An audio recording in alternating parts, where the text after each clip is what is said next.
The Archetype of Sacrifice and the Regulation of Archetypal Energies is a series of 2 lecture workshops delivered by Dr. Robert Moore in May 2003. Dr. Moore goes deep into the plumbing of the masculine psyche and the 4 elements we all have within us, which influence our behavior and personality traits. In the second part of the workshop, Dr. Moore goes over how you can start to balance these forces within you to become a more powerful, creative, and radiant man. I'd like for us to get started with just some brief introductions, and then we're going to jump into this topic today. I will make some introductory comments. I'm Robert Moore. I will be your instructor today and colleague and partner in reflection on this material. This is a workshop that is a continuation of a series of workshops that I've done here over recent years, all a part of an integrated project, which I'll speak more about in a little bit. With this workshop today, we are getting focused on what I believe to be some of the most key archetypal dynamics in our struggle to individuate, to become empowered with archetypal energies without having them become destructive. So it's really all of these, and I'll go over in a minute. I guess I should do that at this point. I began work on this sort of thing just trying to think about the great self. Many of you have heard me speak of the great self within many times.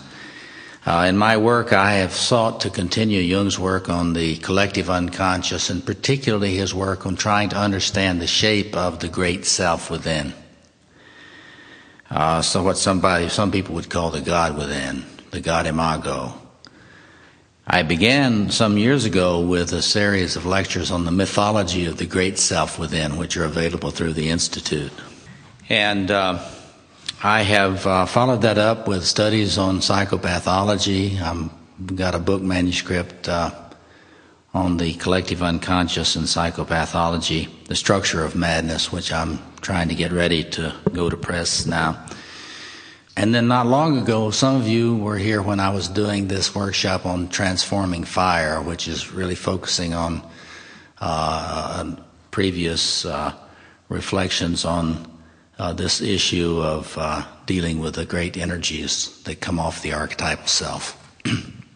My most recent book, which you may have seen, I think they have copies of it here, is Facing the Dragon, which I brought this article on dragon mythology for you to peruse over the lunch hour. Because really, we will be thinking about the primal mythology of the great sacrifice of the primal dragon and what it means in the context of individuation and transformative process. So this workshop today is really the culmination of a lot of work, and is focusing on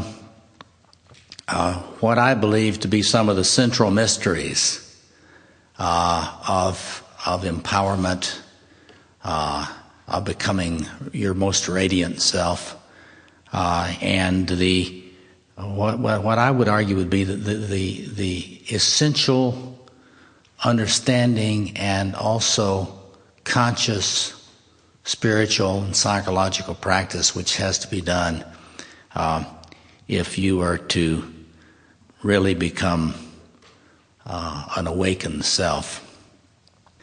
The theme that's going to go underneath all of this weekend, our work together, is this: you don't really have any choice about sacrifice. You are presently in the process of sacrificial process. The question is not, are you going to sacrifice tremendously important things? But are you doing it unconsciously? unaware of the price you're paying in sacrificial dynamics. So the whole sweep of the issues, and I want you to be thinking about these things, is the challenge of getting from unconscious sacrifice to conscious sacrificial process. And by so doing, become able to engage in creative sacrificial process, which really can transform a wasteland, either personal or social, into a land of plenty, a land of plenitude, paroma. So that's really the subtext underneath all this, and so there's a lot of work that has gone before here, and so those of you who've not studied this material with me before, bear with us, and feel free to raise questions of clarification as we go. I personally would like to dedicate this workshop today to two of my dear friends, Sherry and John Franklin, who were psychotherapists and specialists in psychology and spirituality in the Philadelphia, Pennsylvania area for many years, and studied many years here in this room. Were great supporters of the C.G. Jung Institute of Chicago, and brought a great influence in the Pennsylvania area through their work with psychosynthesis. A few years ago, Sherry got a very severe form of brain cancer, and has had a real struggle with it. The community that they had developed there gathered around them, Sherry and John, and sought to help them in the best way of our supportive communities to deal with this scourge. John was very faithful and committed. He was a big supporter of Tibetan Buddhism and the work of the Dalai Lama.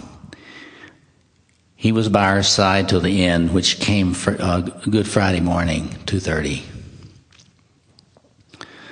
Later on that morning, John, lying down to sleep to get a little rest, died. His heart stopped.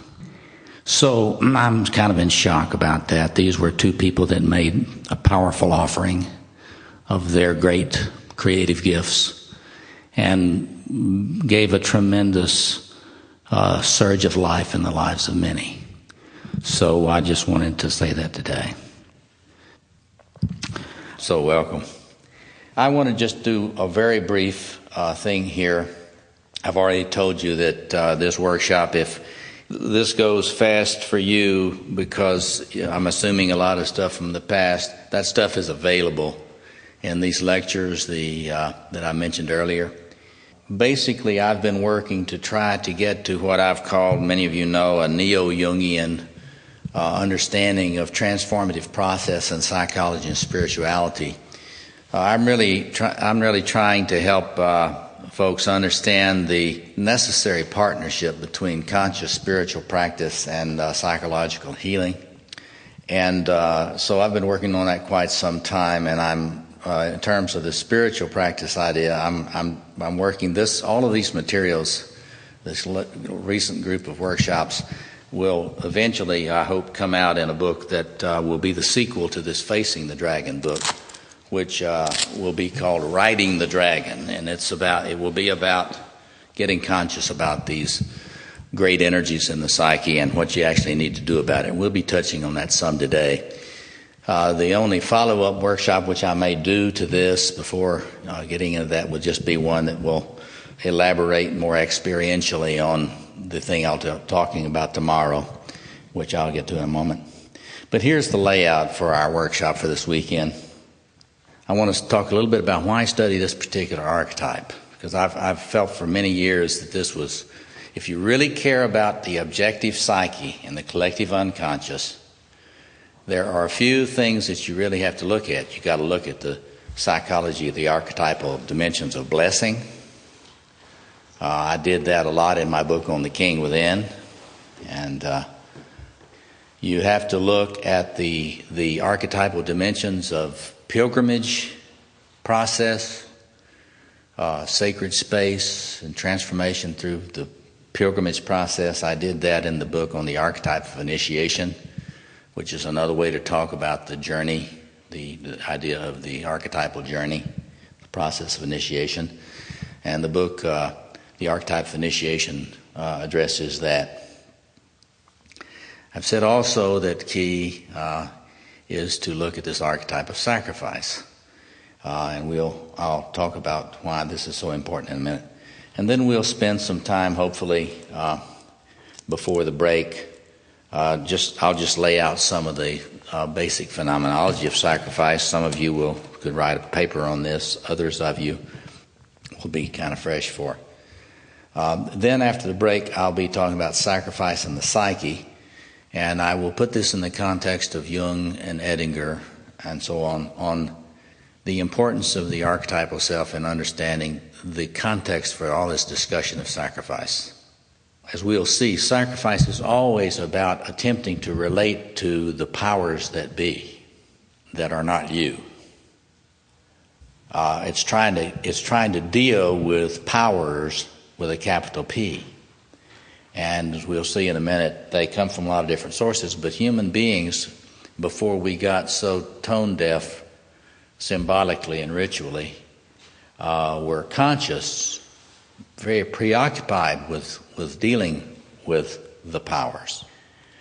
In the contemporary world, we get very unconscious and we act out all over the place unconsciously. We don't really name the powers anymore very well, but we still are subject to them, and sometimes in a more primitive way, often in a more primitive way. Then I will turn to the structure of sacrificial process, because what I want to do is to add to Jung and Edinger my delineation of how you have to ask the question, how are you sacrificing? Especially unconsciously. How would you be able to think about what you are sacrificing without really realizing it? And I'm just going to do the briefest of passes with you, and we will discuss that in terms of the splitting of the self, the fragmentation of the self. Because I'm going to argue today that the one-sidedness in your personality, whether you're conscious of it or not, like I'm very conscious of a lot of the one-sidedness of my personality. And I have, through great struggle and spending a lot of money on analysis, become more aware of what I am splitting off. But I think it's useful for me to think in terms of what am I losing in the way that I have allowed myself to become structured. And to get it conscious that I am doing a lot of unconscious sacrificing of important aspects of my being. And I'm not aware of doing it. And even as I struggle to become more aware of doing it, I'm still having a hard time figuring out what to do to stop making unconscious sacrifices. And as we'll see later, to start making them more consciously. Because as we'll see, human beings have understood very primordially, if you sacrifice consciously, a lot of the time you can optimize a communion between you and the powers. Sacrifice has always been an attempt by human beings to create some kind, this is your economics thing, this is, to create some sort of exchange process, or to acknowledge that process that already exists, and to try to participate in that more consciously and fruitfully. And we're going to look in a minute at some of the various ways they've looked at that and think about it from a Jungian point of view. But clearly, the purpose has been to move toward more creative communion. And it may look very bizarre to us as moderns, but I'm going to suggest to you that modern behavior is far more bizarre than this archaic forms of sacrifice, in which they were far more conscious than we are about it. And we'll talk before we get out today about clinical manifestations, and I'm going to invite you this afternoon to be reflecting about, and we will seek to be as honest with each other as possible, and actually you can frame your questions in, well, what if a person, you can say, what if a person was doing so-and-so and so-and-so, and then we'll just know it's perfectly hypothetical, right? And then we will talk about a person that might be doing that, and we'll think about their sacrificial process. But some of you have more healthy exhibitionism than others, and so you're free to talk about yourself if you wish. The only problem is then we have to edit that off the tape, and I would like this to be the primary thing that my offering with this is, that people that will listen to these tapes that will be able to benefit from this beyond our circle here. So by this afternoon, I hope we get to that point, and I hope that we'll be able to have you get to the place of reflection about where you are engaging in unconscious sacrificial process. You probably have already got a lot of sense of that, as I have a good bit of mine. But tomorrow when we come back, we're going to focus on this issue of awakening to conscious sacrifice. And I'm going to start you out with an alchemical image. And those of you that have the collected works, which I'm sure some of you do, I'll give you the reference from some of the texts, after lunch about what I want you to look at. And I'll read just some of it. And then I'm going to use an alchemical image for what I think is sort of the normative vision of optimizing this process of conscious sacrifice. It is a reference from Jung's alchemical studies, his volume on alchemical studies. And in short, it has to do with the whole process of forming an inner temple by balancing the opposites and creating a four-square temple in the psyche. And in that temple, to engage in the process of a conscious sacrificial offering within that temple. And so that is what we're going to focus on tomorrow, the creation of that inner temple. And I'm going to assume that you are connecting with the juices. I like to call them the juice. And what we'll talk about tomorrow is balancing the opposites so you can fill up your cup with archetypal energy. Because if your opposites are splitting too much, you're not able to carry much archetypal energy. If you balance your opposites out more, the cup will get fuller and will start running over. And Jung has presented in his look at these alchemical texts what I believe to be an archetypal image of what I think is a process you can understand a lot better if we work together on it. And so we will try to leave with issue of communing with the dragon, the archetypal self. This part about the archetypal self and sacrifice, as you know, I've used dragon mythology. There was an article on the science page of the New York Times recently that I had copied for you. You want to peruse that over the break, because that is some evidence substantiating Jung's claim that these archetypal mythic images are in the collective psyche. And they're trying to figure out what the dragon image means. They haven't really looked at Jung. They said, well, this is like what Jung said about the collective unconscious. But they haven't really thought about what it means. And before we get finished, we'll talk about sacrificing the dragon, because a lot of these primal mythic images are of the dragon. There's even an image of the serpent, the great serpent being crucified. So we'll address those images.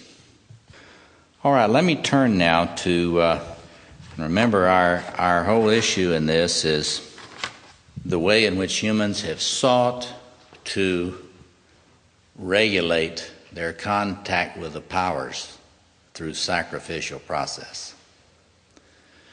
Now, let me jump in now to this issue of the definition of sacrifice. There are a lot of different sources on this. In fact, as I've said, there's huge amounts of stuff on this in the anthropology and historical sources. But our word sacrifice comes from the Latin word sacrificium. And it's a term for a religious act in which a thing is made sacred. Something is made sacred. It is given to a god and made the property of the god. As we'll see later, there's also a sense in which you begin to get conscious that it is the property of the god. You may not have known it was the property of the god, but you get conscious that it's the property of the god. You know many examples of this. The father of a family might take a handful of food, and you see some indigenous peoples that do this type of thing now. They take a handful of food at a meal and put it into the fire as a symbol of an offering to their spirits or their deities. In Greece, there was a kind of a primordial split between types of sacrificial processes. One type was offered in the daytime. This was sometimes called the Olympian views of sacrifice. You would offer your offering in the daytime. You would take parts of the victims, the ritual victims, and you would burn them, a part of it, a good part of it, as an offering to the gods. And then you could eat, the rest of the people at the worship could eat the rest of it. You and I might think about this. This is an homage to the gods of the light side, the gods of the daytime. And this purpose of this type of sacrificial process was to honor the gods that you thought were friendly to humans. There was another kind of sacrificial process, and I think for Jungians this is very interesting, because Jung always emphasized that the archetypal self, Mercurius, could manifest in a very positive, helpful way, or it could manifest in a very destructive, adversarial way. And I think it's very interesting that these ancient rites sort of picked up the difference between those. And then these other rites were offered at night. And whereas in the ones for the daytime, you would build an elevated platform, and you would offer your offering on this elevated platform, and the smoke would go up, see, to the deities. The ones that were offered at night, it was you can just really see this is a attempt to placate the unfriendly powers.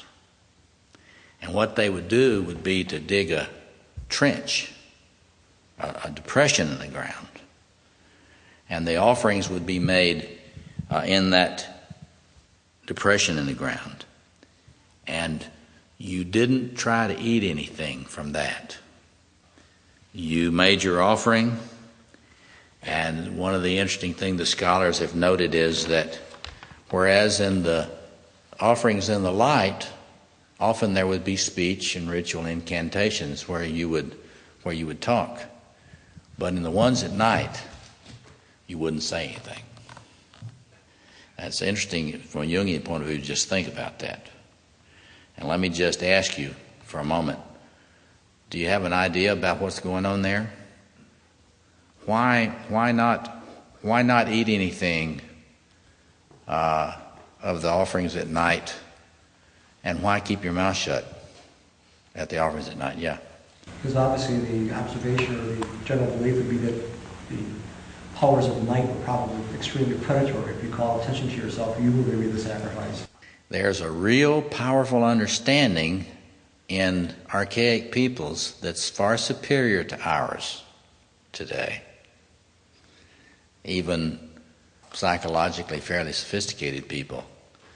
That is to say, these archetypal forces, when they get into their dysfunctional, demonic expressions, are very powerful, they're very contagious, they're not friendly, and they're very infectious. And Nolan used the word predatory. And I think if you read the introductory section on the psychology of evil in the Facing the Dragon book, I address some of that stuff. That people in the ancient world had a very, very much more powerful sense that these energies, sacred energies, they were sacred because they were certainly extraordinary. They were not ordinary. They weren't under the control of humans. Some of these things were extremely dangerous. And you get close to them, you don't want to get friendly to them, you get to this close to this trench to try to propitiate them, keep them away. So one of the things that I noticed in reviewing all this stuff for this workshop is that you have a division in sacrificial rites between those that you're trying to bring the other, the great, the primal other with its powers closer, so you can be in a traffic with them, mutual gift giving and receiving traffic with them. And then you've got these other sacrificial rituals in which you're not trying to get them to come close. You're trying to get them to stay away. You're trying to just get them to not, as Nolan said, not eat you. It really takes a sense of what Jung would talk about as sort of the dual face of the unconscious to make sense of that. Most of these scholars had very little psychological insight whatsoever, and they certainly had no Jungian insight. And so a number of them would say things like this. They would say, it's not possible to come up with a theory which makes sense of the relationship between all these different forms of sacrifice, which makes me kind of chuckle a little bit, because what I will suggest to you is that if you begin to get a sense of the objective psyche and the power of the archetypal self, and you begin to think about different ways the ego consciousness can be positioned with regard to these powers, you can get a pretty good sense of the varieties of what people do with regard to these sacrificial activities. And I will just summarize very briefly some of those in a minute. A survey of sacrificial practice then shows that there are really basically three different possibilities for what you do with the sacrificial victim or animal in one of these sacrifices. One, you can eat all of the sacrificial victim. So in some of the sacrificial practices, the victim is sacrificed and then the group communally eats it all. The second one I've already mentioned, you can eat part of the sacrificial victim and offer part of it up to the gods, to the deities. You can eat none of the sacrificial victim. Is one I talked about, the propitiation of the darker powers. And you can also, in that one, you will burn all of the offering. But when you're burning all of the offering, you can be, as we said, that can be burning as an offering to the dark deities, or it can be an indication of glorification of the higher deities. And now let's think a minute about how one might think about that sort of thing. When we start looking at, after the break, when we start looking at this, we'll be thinking about what's going on with an ego which will try to eat all of the victim. We can think about that a little bit in terms of addictive process.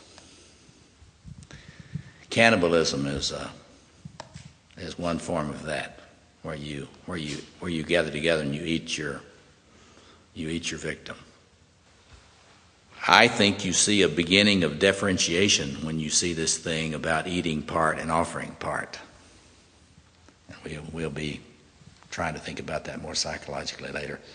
But when I've been looking at these things, you can see that there's a very, very powerful sense of the primal merger with the God in cannibalism.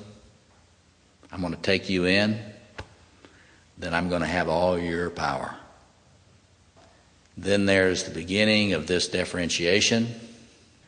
Maybe if I give you a little bit, you'll let me keep a lot. And then I get to the point where, oops, I didn't really realize how powerful this God is. So I better make sure they get it all so that they're not mad about my bargaining with them. Because it's sort of arrogant for me to think I can bargain with them, so I'm going to give it to them all. So I just submit to you that you think about the varieties and the way the sacred is being viewed, whether it's being viewed as the primal animal that you tear apart and you eat together, or whether you see it as something that you can kind of bargain with, or whether it's something that is so huge you're clear how big it is now, and you're going to make sure it knows that you're humble. So those are primal differentiations in the process of sacrifice. Now, in my work that some of you are aware of about ritual process and sacred space, I've pointed out, and this is where you need to review your Iliadi work, to understand that anytime you're really going to do, in those days, conscious ritual process in the way that they did it, you had three kinds of elements usually in these rites. Huge emphasis on preparation. Huge emphasis on getting ready to do the sacrificial process. And this is about the human capacity for reverence. Without a sense of reverence and respect, you don't have any sense that these are the powers. In other words, if you don't get that you need to make preparations for your ritual practice, it's simply because you don't realize that these are capital P powers that you're dealing with. You're just sort of asleep. And so that was almost always done by the ritual elders, people who were very aware of these presences, these powers. And they were the ones, the elders, and they could be the king, it could be the head of the family, often was the head of the family. But it could be an assigned priest or priestess. They would make clear that there's a differentiation between the sacred and the profane. Without making that clear differentiation and without becoming reverent, then the process would not work. I mean, at best it wouldn't work, and at worst it would backfire on you because of your disrespect. So then the sacrifice proper, and we'll talk about the elements of sacrifice in a minute. Let me just go over the elements with you. In all these studies of sacrifice, they say they always pay attention to who is the sacrificer. There's the sacrificer. Let's go through that. There's the sacrificer. There is what is offered. There's when you do it. There is the method you choose. There is the question of who receives the sacrifice. And there's the question of what is your motive or goal in the process. Now, let me give you an example. In the ancient Hindu Vedic practice, there was a husband and a wife that were the people doing the sacrifice. In preparation, they had to undergo an initiation which involved ritual bathing, purification. So much of that and all these, right, some sense of purification. Going into seclusion, the practice of fasting, the practice of prayer. All this was in order to prepare them to leave the profane world and to be prepared for contact with the sacred world.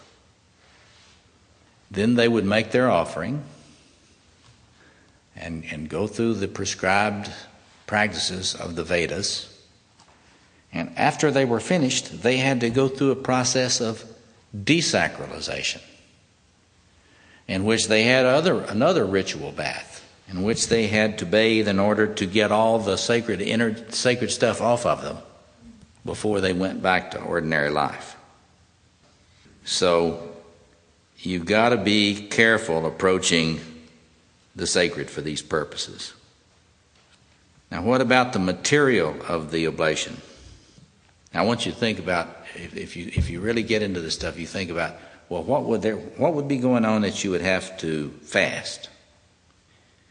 I mean, fasting is not talked about too much these days, but it's, I think, a very hugely important piece in all this. So, have any of you studied at all anything about fasting? Do you have any? Why would fasting be a part of getting ready for such a thing? What might be going on there as a preparation, symbolically? Awareness of body sensations and the sense that the body's immediate needs are not of the highest importance. Yeah. Very focusing. God used to do it once a week. Right. Okay, he's saying it enhances body awareness.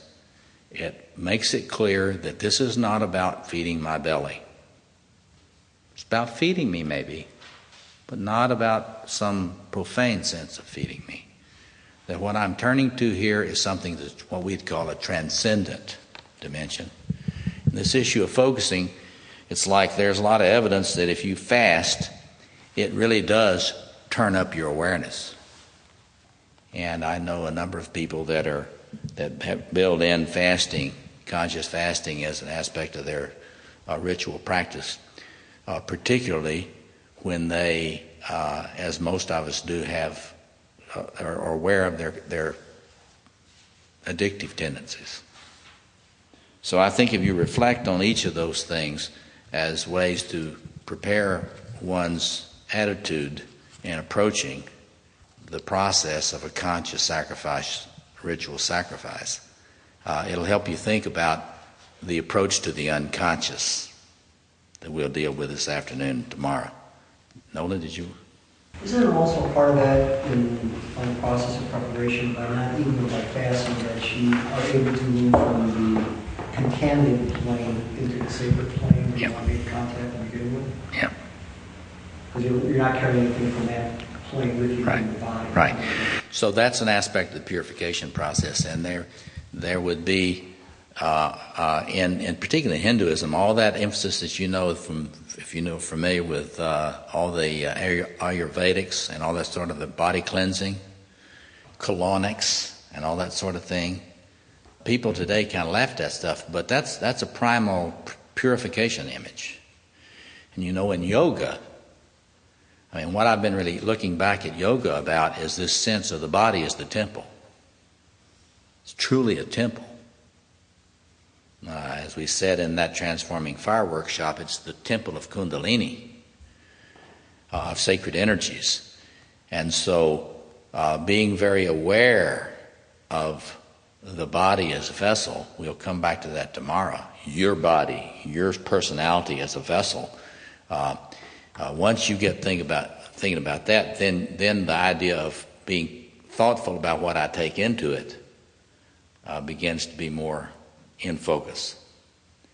This afternoon, we should think more about addictive process in which you feed on all sorts of things unconsciously, compulsively, and to think about sort of the sacred dimension of that, the unconscious sacred dimension of that. Anyway, so you got the sacrificer, you've got what is sacrificed, what is it that is offered. And the scholars that have looked at this tell us that, and here again we're indebted to Eliade, practically anything that exists has been offered as sacrifice by humans somewhere. And it's because human beings, particularly primordial human beings before the disenchantment of the world in the modern sense, they had a sense of everything being sacred, everything having a spirit. And so when I'm with some of my shaman friends, we may be at a men's conference or something with one of my these shaman friends, and bring out the tobacco and the bourbon and pour a little whiskey on the ground. Now, our Methodist friends might have a little problem with that. They like to pour out the whiskey, but you can see there that residual sense that, well, there's a sacred dimension to that elixir, just as in many of these tribes, tobacco is a sacred thing. And so when you sit and smoke in a spiritual way, they have a sense of that as an offering. So practically anything, if it's intentionally offered as an offering, can be that which is the material of the sacrifice. In the ancient times, it was very often blood. And one of the fascinating things to me that I had forgotten as I was looking back to review for this, that in a lot of the ancient world, particularly in Babylonia, there was a tie between the sacrifice of the ritual animal and divination. That is, reading the signs. Now that should be very interesting to us as Jungians, because, and we'll get into this more later, because Jung always said that synchronicities will appear whenever you're really consciously relating to the archetypal self. Whenever the archetypal self is really constellated in your personality, that's when you're going to notice synchronicities. Synchronicity is what Jungians talk about, that would be the context of divination, that is, looking at trends, being able to intuit trends. We call it paranormal intuition. In these ancient Babylonian sacrificial rites, they would sacrifice the animal after great preparation, and the priest would cut it open. They would look. Do you know what organ they would look at first? The liver. The liver. Any idea about why? Thanks, Bob. That's pretty good. Any idea why you would look at the liver first? They look at all sorts of things, but why the liver? Just guessing. They had some sense of how vital that was in just the metabolism, even their primitive medicine, or the name given to it. I don't really know. Well, they noticed that it was really blood laden. So it was the most bloody organ. And since blood was considered the seat of life, they would go, it's that whole idea about going right to the center point. Go right to where the connection is between the innermost part of the person and that which is most powerful, the life force which is most powerful. So they would go to the liver, the seat of the blood, and they would examine the liver. And by examining the liver, they would do divination, oracle-like things based on the condition of the liver. So anyway, that relationship so look at that, sacrifice, the conscious awareness of the great powers, and the awareness of synchronistic events through that contact. But that gets us to the blood, because a lot, in terms of the offering, in a lot of ancient sacrifice, it was blood offerings. And these blood offerings, far more often than people want to admit, were human sacrifices. And then in a process that a Freudian would call sublimation, you could say there's substitutions. You start taking, we're going to, it's Abraham and Isaac. You're going to sacrifice the boy, but then you get the animal that is the stand-in. If we had a lot of time, we could talk about all that scapegoat ritual, where the sins of the people are all collectively put onto the scapegoat animal that's then banished from the midst of the community. An interesting little piece which these historians and scholars were noticing, but they didn't really know what to make of too much, was the people would lay their hands on the goat or the animal. They had to lay your hand on it before it was sent away. And some of these scholars would say, well, now that's not really an identification with the animal. Really? Well, not consciously, maybe. But in the ancient world, there was a principle. Contact brings identification. It's primal, participation mystique. If I touch you, all those taboos. Why do you think in the ancient world you had to be very careful about what you touched? It wasn't because of any germ theory they had. It was the whole idea that if you touch it, part of you gets on it, part of it gets on you. You can't wash it off. It's like radiated plutonium contamination. So in any case, there's this whole thing, this movement from the primal slaughter and eating to finding a substitutionary victim that carries all the significance, the Lamb of God, so to speak, the Lamb. And I don't know whether any of you heard of the work of Gil Bailey. He is a person that has been working on. He's looking at Christian symbolism as a attempt to get away from the compulsive nature of human sacrifice. In his view, that in the ancient world, people had to feed the gods to keep them healthy, to keep the gods, in place and powerful and so forth. And Bailey's idea is that in the Christian myth, that Jesus, in becoming a sacrifice, brought an end to the power of sacrificial dynamics. I think he overstates that a little bit, but I see where he's going with it, and we will come back to that when we're talking about Jung's understanding of transformation symbolism in the Mass.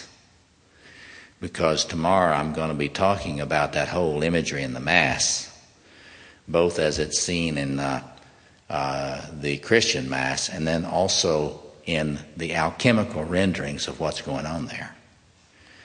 Gil Bailey's not a psychologist, certainly he's not a Jungian, but he has some sense that there's some transformation going when you get to this idea of Christ as the high priest who offers himself and makes other forms of sacrifice outmoded.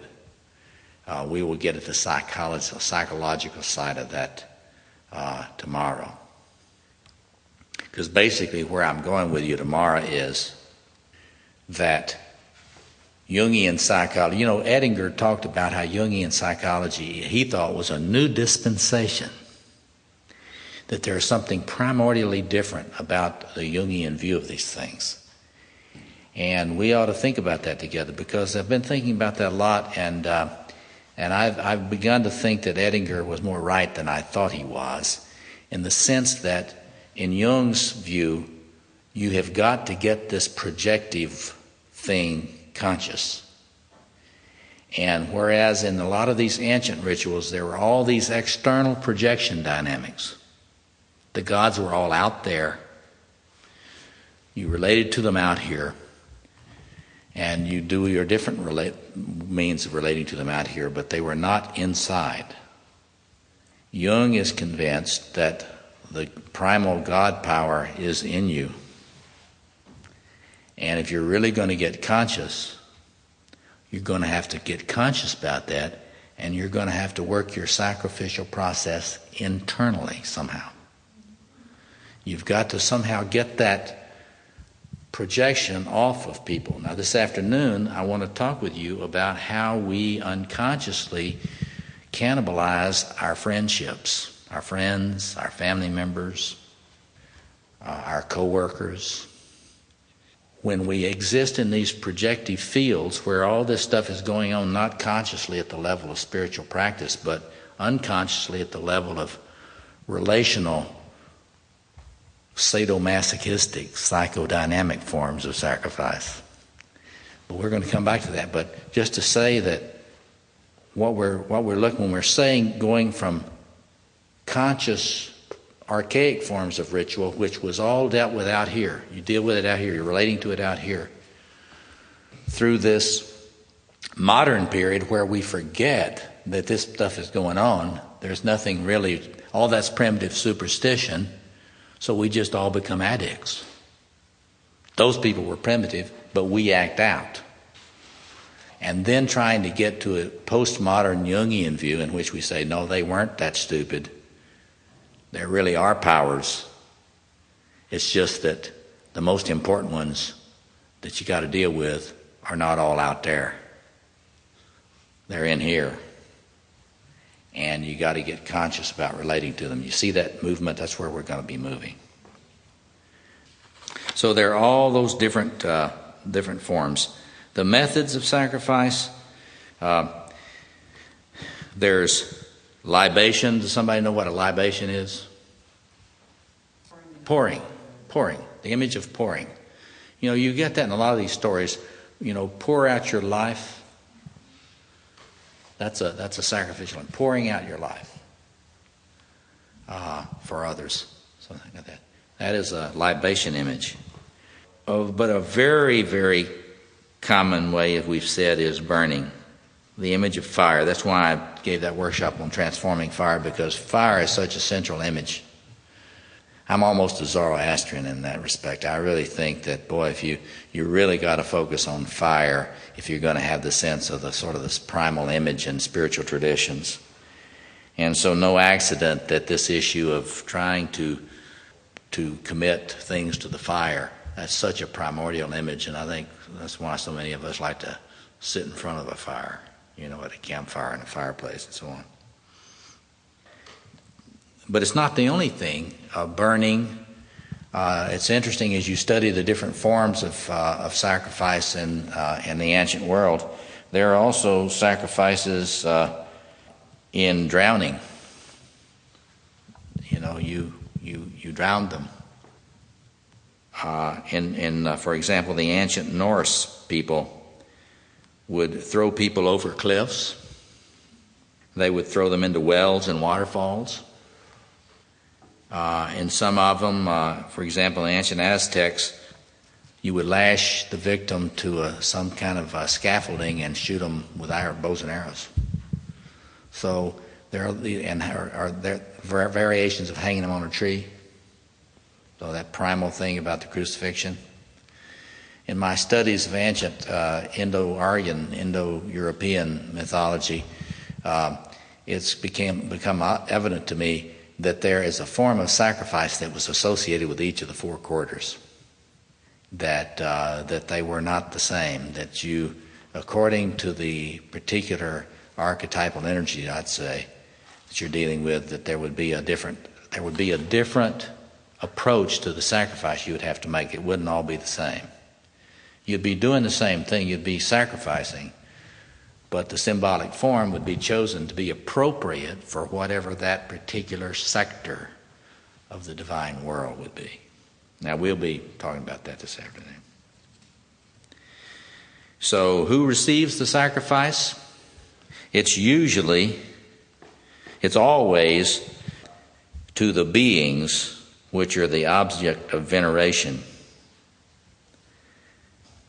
There was this little quote by one of these scholars. He said, "Now these sacrifices won't be made to human beings, quote, unless they've first been deified in some way."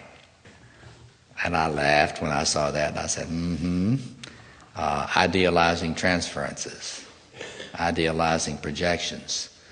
And so this afternoon when we come back and think about who we idealize, that is, who do we deify in the human world, that's who we make our offerings to. Usually we give away important parts of ourselves in our idealizing projections. If you've ever listened to my lectures on idealization and evil, that's what I'm talking about in there, and in that process. But usually to gods, to spirits, the departed, the ancestors, people who are venerated, that is, people who carry the ideal, the numinous energy, are the recipients. Finally, what are the intentions of these sacrifices? The consensus seems to be that there are a number of these kinds of intentions, but the most central goal is usually to establish some kind of either some kind of beneficial relationship with a sacred order. The positive rituals of sacrifice are almost always to try to make the sacred power present, more powerful, and effective. Now, if you're not thinking about this stuff in terms of relationships to the archetypal self, then it might be puzzling to see these rituals. Let me see if I can find the quote. There was one quote about a particular tribe. Well, let me just summarize it. There would be often in the prayer to the deity, you would say, I'm giving you this to you that you may be strong, you may be more powerful. And, if you just look at that on a superficial way, you say, well, that's kind of a strange thing today. If these things are so powerful, why would you be needing to offer things to them to make them more powerful? What sense would that make? But again, after the break, we'll come back and think about that, because let's put it this way. There are great forces in your psyche, but if you're depressed, you're not really being able to participate in the glow of them. See that? So we need to think about what you do when you do this conscious ritualization, because although the archetypal self is always powerful, it's always 220,000 plus volts, but depending on where the ego is, it is not accessible or effective for you. And so all that superiority complex within can be just as superior and powerful as it wants to be, but if you're depressed and discouraged, for practical purposes, it's not powerful for you. So it's sort of, I suggest that you want to think about that kind of thing as sort of a pragmatic kind of thing. Well, it's really a question of, is your power available and effective for me? Well, I want to give you this so that it will be. Now that may sound weird, but tomorrow I'm going to tell you why I think that is not weird at all. That it is a very important way of thinking about relating to your grandiose energies. That your grandiose energies, if you're not aware of them, and if you do not do something in terms of your own conscious relationship to them, they won't be usable for you. See, they won't be able to be drawn upon in a creative and useful way. They will just create mischief in your life. So we'll come back to that. Okay, now we've got about 10 minutes before I want to take a break. Now let me just open it up. There's a lot of these varieties of sacrifice. We've touched on some of the elements of it. The main thing I wanted to get you to see is this stuff is wildly omnipresent throughout the ancient world. For our purposes as Jungians, why would we want to look at that? Isn't that just old superstitious stuff? It's because of our interest in the collective unconscious. If you really want to see all these tidal movements in the collective unconscious and see the fundamental primal dynamics, you don't want to look at somewhere where the ego function has repressed everything and put it out of consciousness. You want to look at, see where people are acting it out so you can figure out, well, what's the plumbing here? What's the plumbing before all of the civilizational repression comes in and cloaks it? So from a Jungian point of view, that's why we look at this. Now let me just open it up for any questions about any of this stuff before we take a break. Comments or questions, or you may want to add examples. Yeah, go ahead. Will you please comment on the archetypal group psychology phenomena of this, in that sacrifices are often carried out by cults, clans, civilizations, and so on and so forth. There must be an awful lot of projective identification that goes on with the group, where I think Jung speaks in several places about the descent into the level of the animal, and demonic forces come up when we identify with a group. Well, you said it well. He's talking for the tape. He's talking about the fascinating phenomenon of group dynamics, in which what Jung would call a participation mystique with the group occurs. And this relates to what these scholars were talking about in terms of, they say, well, you got to realize that for the ancient world, sacrifice predominantly was not something an individual did. It was something done by the group.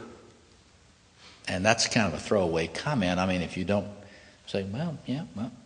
But if you're coming at it from what you're raising, this question about the psychology of this phenomenon, it's sort of like what I would call the psychology of mass psychosis. We have a lot of mass psychosis on the planet right now. Mass psychosis. We got to get clear about this. We have a lot of these rationalist Western types that don't know any psychology that are treating a lot of the current phenomena as if it's rational phenomena. And people are, like, why do these people hate me? Well, hate is an archetypal phenomenon. Rage and hate are not rational phenomena. They are archetypal phenomena. They are possession states. And they are therefore phenomena of mass psychoses. And so this participation mystique is something I want us to think a lot about after the break and this afternoon, because it's not just the Nazi SS or the Japanese warrior cults of the Second World War, the kamikaze, or the Al-Qaeda, who are engaging, or the, what was the other ones you named, the Branch Davidians, or the, name me some more, Heaven's Gate group, Hamas Hezbollah. This is widespread, friends. And the thing that I've been trying to say in my writing, certainly in this Facing the Dragon book, I've really highlighted it, this group possession states. And it's on a continuum. It's not just that these people over here are in a possession state, but fundamentalist zealotry of any kind is a possession state. It's a participation mystique. Jung knew that. That's why he was so afraid of collective. In my work, I have tried to soften Jung's demonization of the social dimension because, quite frankly, as we'll see later today and tomorrow, I don't think most of us are up to controlling our grandiose energies without other people. Certainly what we call in psychoanalysis today supportive self-object milieu. Healthy relationships keep you saner. But the problem is that the power of these archetypal energies, the power of the dragon, I call it, the archetypal self, is so huge, and it's in everyone, and it's very contagious. And and it's in your old brain. There's a lot of brain research that we can talk about later today and tomorrow if you'd like. There's a lot of evidence now that in your old brain is a lot of very unruly instinctual energy. Read that archetypal energy. And as the decline of ritual leadership has continued in our world, and as it continues today, that energy has not diminished. It has become fuel. It has begun fueling more and more mass psychoses. This was Jung's take on Nazism as a phenomenon. It is happening again. A lot of people in our punditry today think this is the 1960s, and we're getting into the Vietnam era again. This is not the Vietnam era. This is the 30s. We are on the brink of incredibly contagious participation mystiques. And when that occurs, there's always sacrificial dynamics going on. And the problem is, with us humans, I talked about, well, what is it that's to be sacrificed? Well, if you're not working on this inner temple piece, if I'm not working on the inner temple piece so that I understand that it's my superiority complex that I've got to figure out how to sacrifice, then I may just sacrifice you. In fact, let me see, which one of you is the best looking, target of my envy? Which one of you do I hate the most because you're beautiful or smart or rich or whatever? Or which one of you is the most passive, sort of the most perfect candidate for being an Adonis that I can get to volunteer to be the beautiful sacrificial victim? I want you to be thinking about all those beautiful sacrificial victims that you know, because you know some beautiful sacrificial victims. They've been sacrificed by their families, sacrificed by their friends, so on. So anyway, this is a huge deal. And so the participation mystique, I want you to think grandiose energies, and I want you to think the decline of the capacity of human beings even to control, contain, and channel those things as effectively as the indigenous types and the ancient peoples did. We think they were primitive. Actually, they were far more superior to us today. What we do is we just spend billions more dollars on more and more sophisticated means of burning up larger and larger sacrifices. We have just started new nuclear programs all over the world. Douglas Gillette, my co-author of all these books on masculine psychology, and we've just finally gotten a contract after about 10 years on a book that we started at least, it must have been the late 80s. And it's entitled The Last Rite, Secularism, Fundamentalism in the Future of Spirituality, that is. And that's really about this. It's about the gathering storm now, the gathering pressures to have a big sacrifice. You know the word Holocaust? You know where that came from? Anybody know where the word Holocaust came from? It's a burnt offering. It's a burnt offering. And so we're getting ready for a big fire. And the thing about Jung's psychology is he points out that is an unconscious pressure to that. You are going to have a sacrifice. You don't get to choose. You're going to have a sacrifice. So the central point of our workshop this weekend is we got to get conscious about what ought to be the sacrifice. Because when you're acting out unconsciously, you always choose somebody else to be the sacrifice. Does that make sense to you? Do you see that? And if you're going to get conscious and work with your own psychopathology, or my own psychopathology, translate that where I'm inflated and I don't know it, that's the worst part. If I can't sacrifice that part of me that is unconsciously grandiose, then it generates enormous chaos around me and in my personality. Yeah, Sammy. What happens when self gets sacrificed? When there is rage, hate, depression, and the person may be passive aggressive and then decides to kill self. Well, you just said.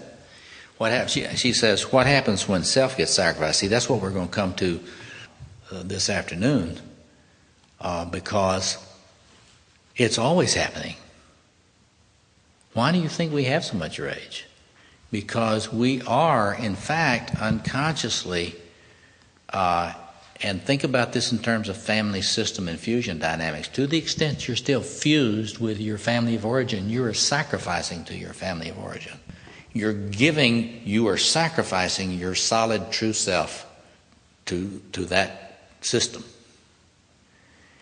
And the process of differentiation, getting conscious with what you're offering, and we're not talking about the archetypal self here, we're talking about the little s self, your true self, your solid self. You're giving parts of yourself away that you can't afford to lose. That's the key. And it does create rage. It's inevitable that it creates rage, because there's somebody inside you that knows that should not be being given away. That should not be given away to humans anyway. So one of the most important things to do in terms of your own personal psychological and spiritual life is to really work very hard to get conscious about where are you engaging in these unconscious sacrificial offerings without knowing you're doing it.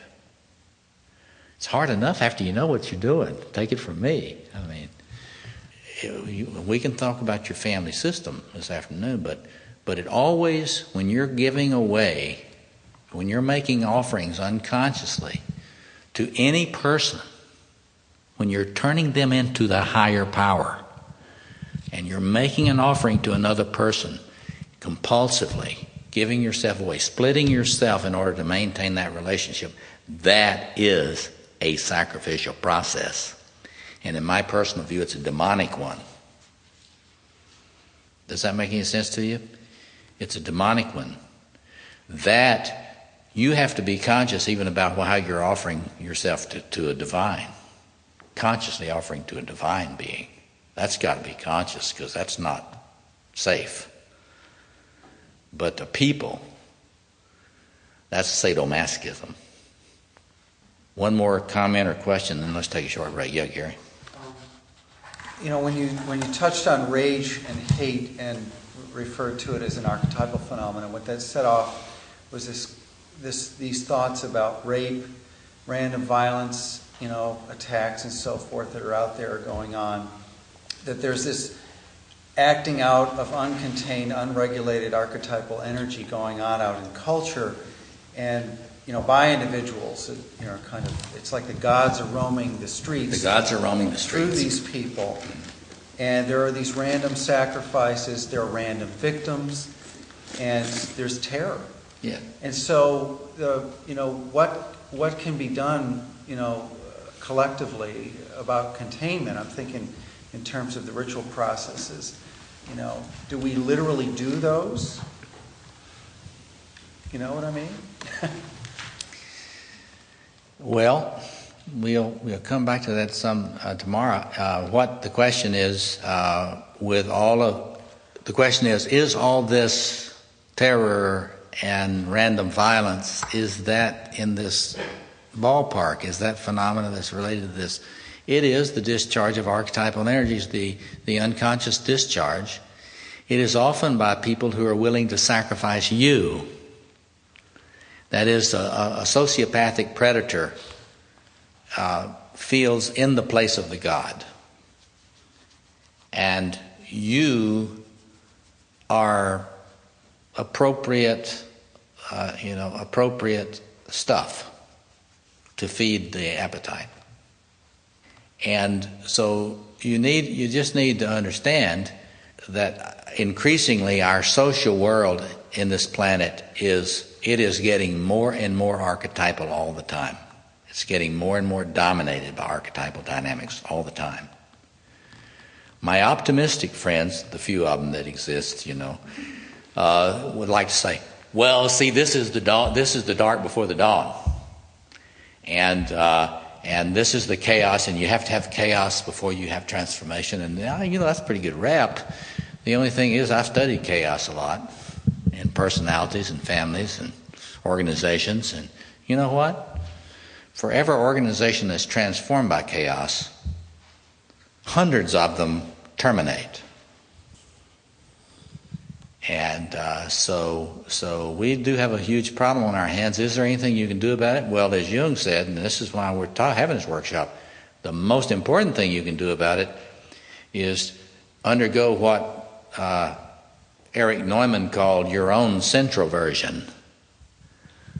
You need to start with yourself, get conscious, get to the point where you're not overwhelmed by all of the hysteria. First thing is just for you to get into your own inner temple and get into that center point, that calm at the eye of the storm, so you are less subject to being pulled off of your feet by the hysteria. That's the first thing, because if you don't do that, you won't be able to think clearly enough to do anything else. And then I'm not one that thinks that this is all private. I think that you have to support institutions which are seeking to provide cultural containment. You have to support educational institutions. You have to support initiatory organizations which are seeking to provide, for example, John's involved with the Mankind Project, which I support a great deal. There's a sense in which the Mankind Project and its affiliates are trying to create a family beyond the family. A larger family, a larger circle, where people can face their grandiosity consciously. They actually work on this better than anybody I've seen, and to try to take responsibility for it and try to work together toward mentoring and building community in a time of the destruction of community. And another point, just to say, there are a lot of people that want to do the classical thing and say, oh, the churches are outmoded, all the religious groups are outmoded. Well, there's a sense in which, everything is always outmoded culturally because, they're historical forms. But I view all of these voluntary associations, serious voluntary associations, including churches, these organizations that exist for personal and community growth, those are buckets, they're vessels, they're containers to help us deal with all of this flooding. And one of the criticisms I have of all the New Age is that they have a fantasy that this can all be done privately in your own meditation. Well, your own meditation is important, but you know what? Our institutions in this civilization are declining. All of them. And it's because of the lack of care. The lack of care exists because of the increasing narcissism. The increasing narcissism exists because of the lack of an ability to be conscious of and regulate grandiose energies.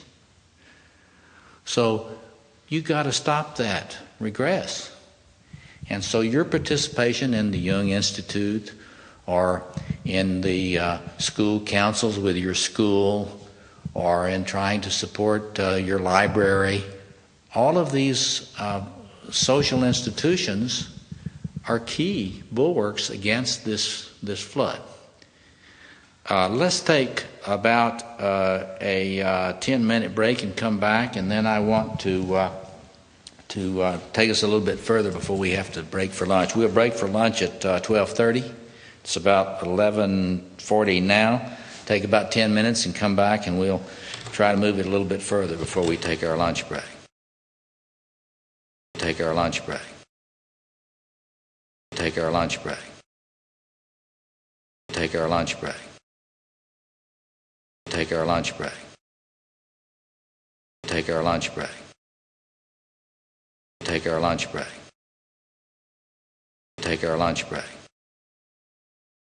Take our lunch break. Okay, I would like to just introduce the important work of the classic Jungian tradition on this. If you have interest in expanding this and you haven't been following these lectures and workshops, then you would want to look at the series of lectures I gave on the genius of Edward Edinger, Ego and Archetype, the genius of Edward Edinger, which are available, which will give an extensive elaboration of this work on Edinger. What I'd like to say about this is the classical Freudians had a sense of compulsive sacrificial process.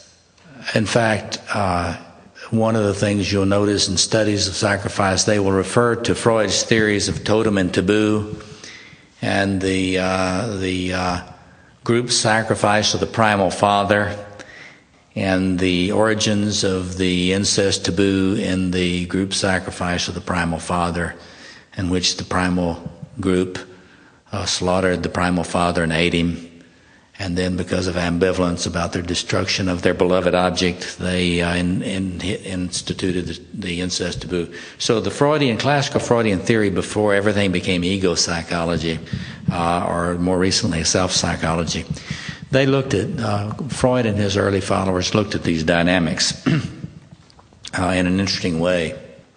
They tended to view all of these unconscious sacrificial dynamics as obsessional phenomena. In a sense, and the whole idea of the repetition compulsion in Freudian psychology, in the frame we're talking about today, it would be unconscious sacrificial dynamics. A repetition compulsion might be all sorts of things, but it would be when you repeatedly engage in pseudo-ritual actions which are really destructive and dysfunctional for you. That's what a repetition compulsion is. Now, in the Freudian tradition, they see this as grounded in the id dynamics, the ego struggle with the it. And I don't think they're altogether wrong, as you will notice in my Facing the Dragon book. I really believe that what Freud was talking about in the it, the id, the it, and what Adler was talking about in terms of the power of the superiority complex, and what Jung is talking about here in a moment in the archetypal self, I believe they're referring to the same fundamental problem of the human beings, the struggle against these primordial energies, the great primal dragon. But it was Jung and Edinger in that tradition who really got clear, I think for the first time, that in fact the driving force behind all of this preoccupation with sacrificial ritual in mythology and in human behavior is really grounded in the reality of the archetypal self, the great self within. In Jung's work, he became very, very adamant about pointing to the objective psyche. Many of you have studied this a good deal, but a lot of the time people miss the radical importance of focusing on the power of the objective psyche, not the ego, but the power of the objective psyche. The tremendous energies that flood human beings and drive them into monstrous actions. Jung was the revolutionary thinker who said you've got to look at that in itself. You've got to not just look at that as a personal issue. It's not just personal pathology. In other words, what I've come to argue a lot in my teaching of both laypersons and of therapists is most psychopathology is not really personal. Most, in my view, most if not all psychopathology, it is pseudo-personal. You may think it's all about you, but it's really about a colonization.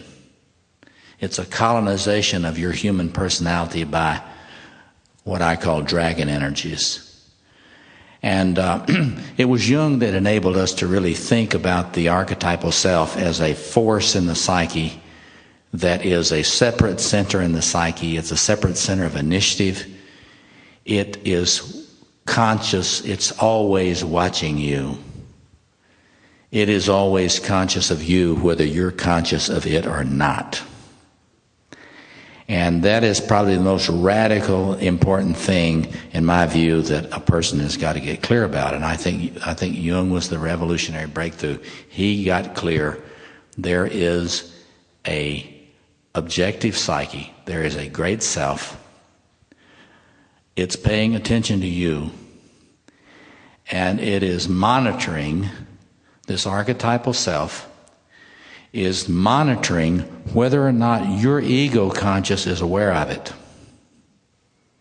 Because if your ego consciousness is not aware of it, your ego consciousness is involved in all sorts of unconscious interactions with it.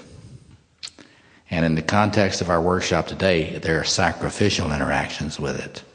Unconscious sacrificial interactions with the archetypal self. The insidious thing there's a mystery behind it, I'm sure, but the insidious thing to me is that when you are at your most, quote, humble, unquote, when your ego feels alone and helpless and alienated, it is precisely then that you are very inflated.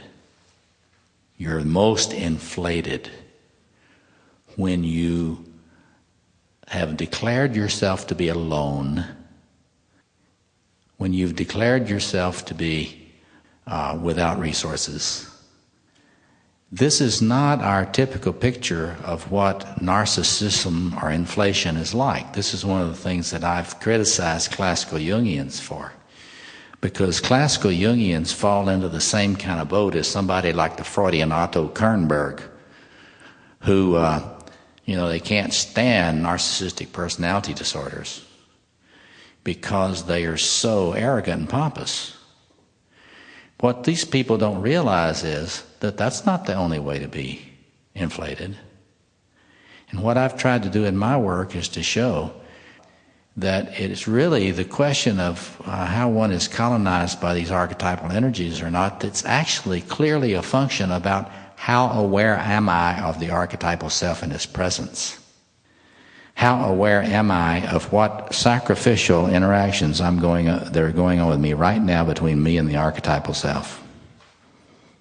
Because if I am not aware of what's going on between me and the archetypal self right now, I'm walking in a cloud.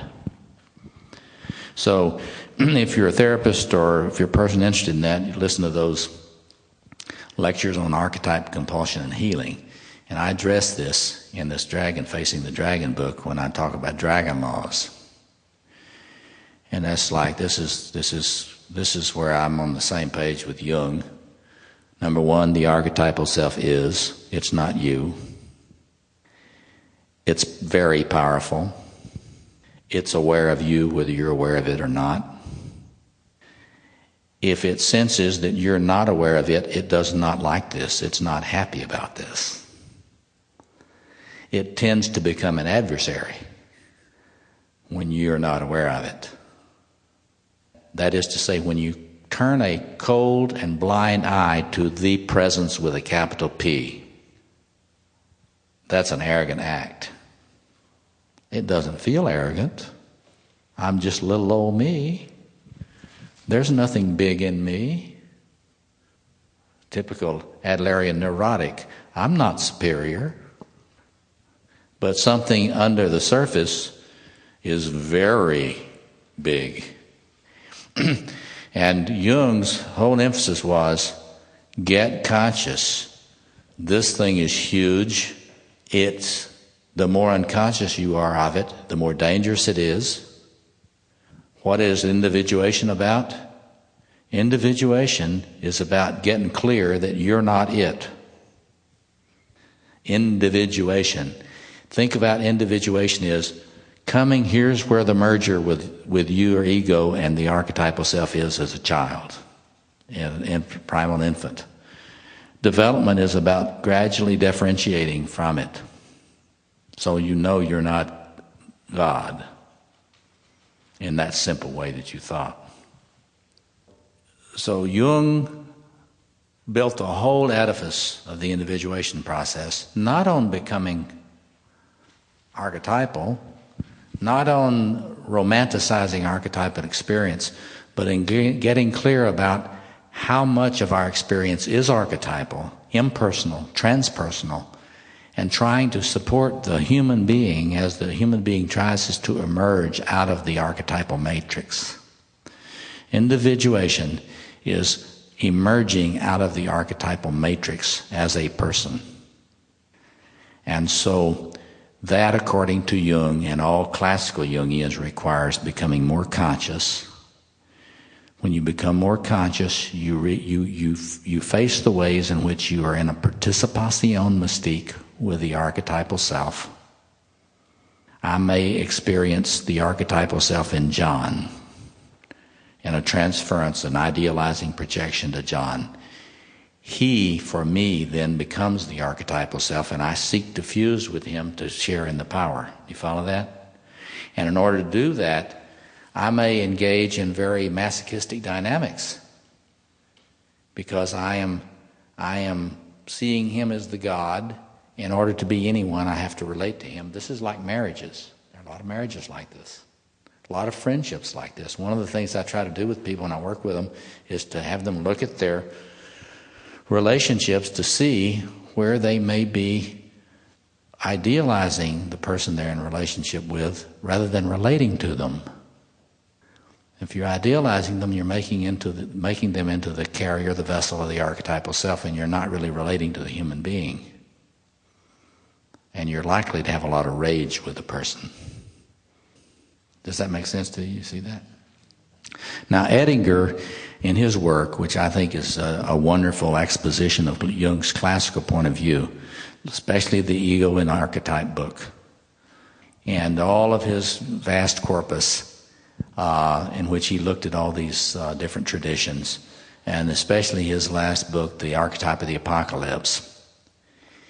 He's talking about the struggle of human beings to get conscious of the presence of the archetypal self and form the ego self-axis, by which that simply means, if you're forming your ego self-axis, that just means that you have gotten conscious that there is an archetypal self, not just as a concept, but if you have developed the archetypal self-axis, it means you practice the presence of the archetypal self.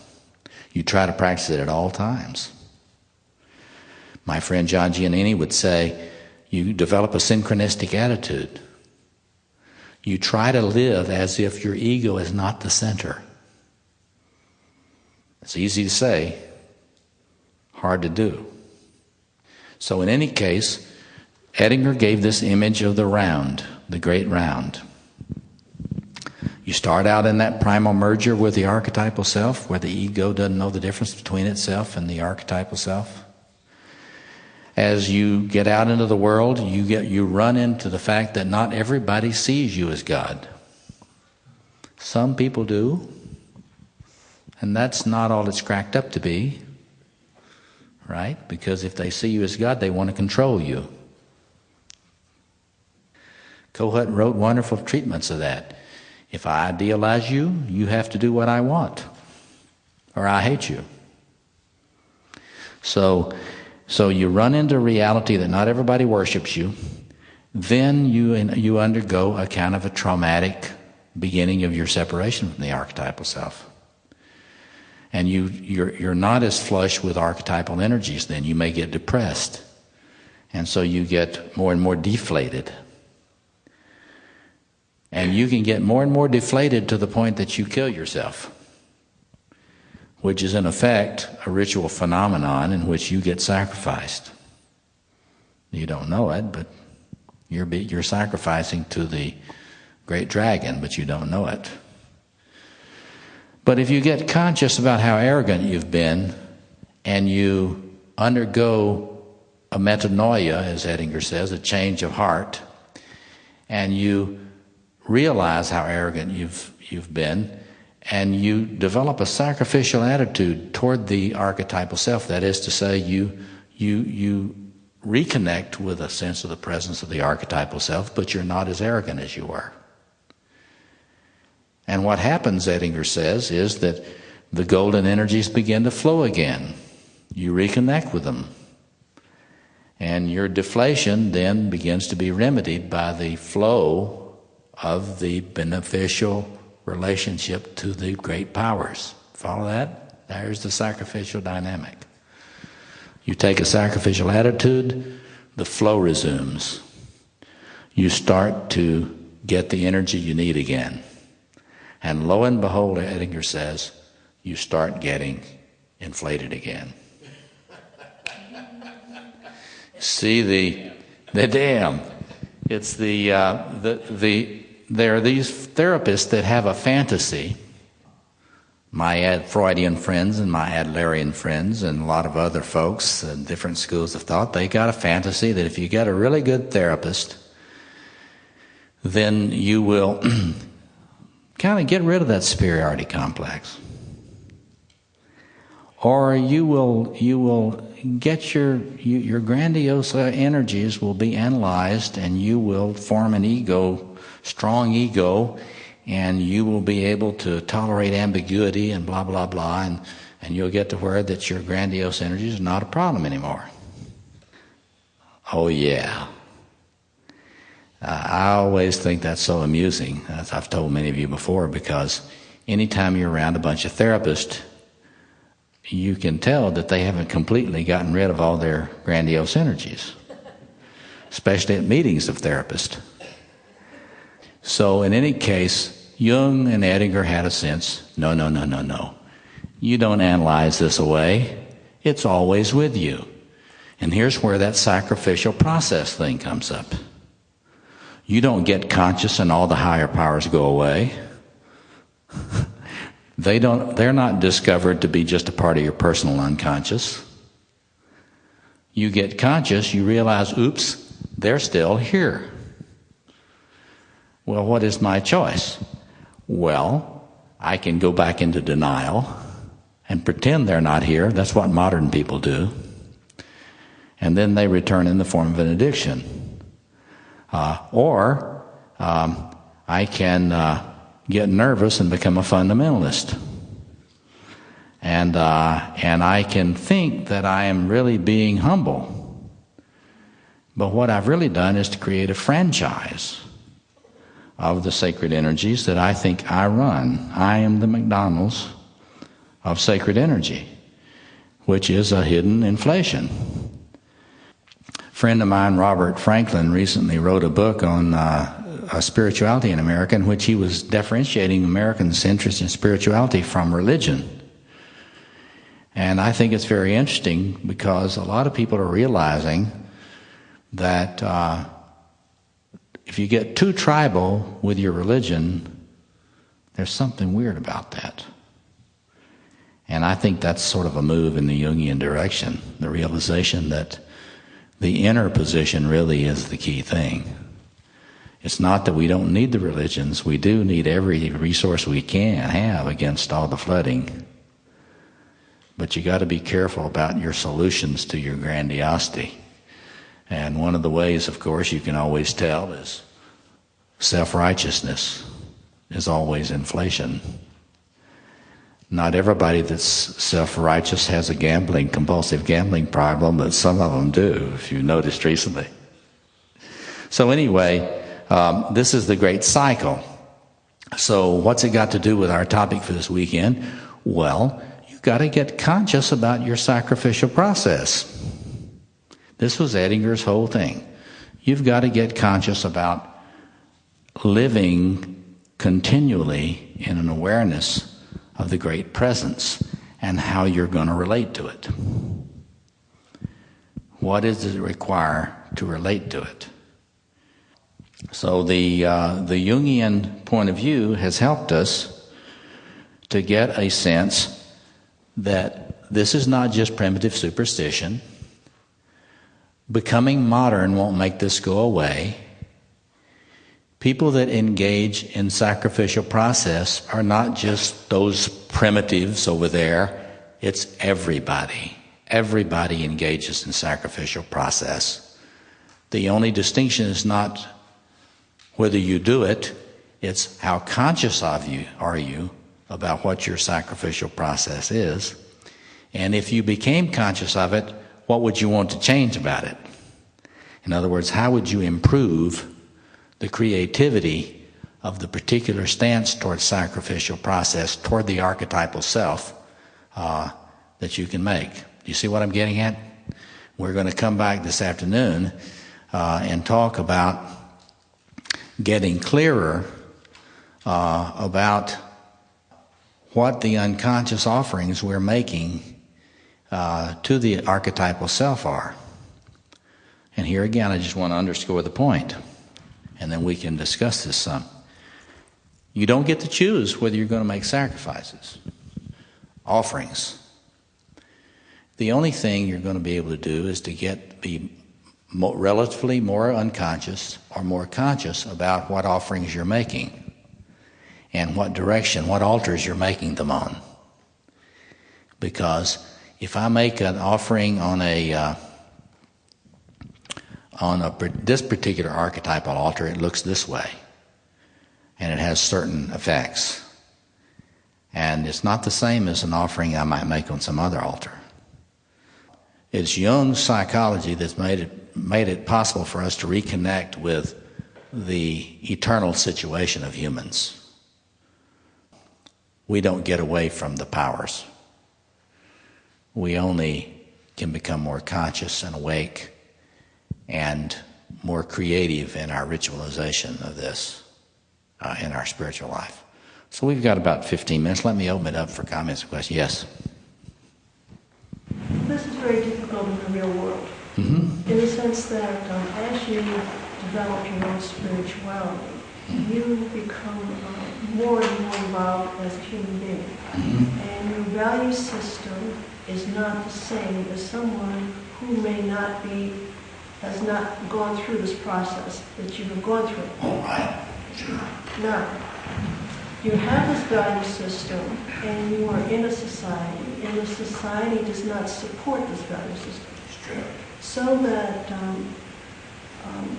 if, like this gentleman was saying, he works during the daytime at something that he doesn't like, he has a family, he's making concessions, and that has an impact on his personality. Sure. Now, when you're in the system and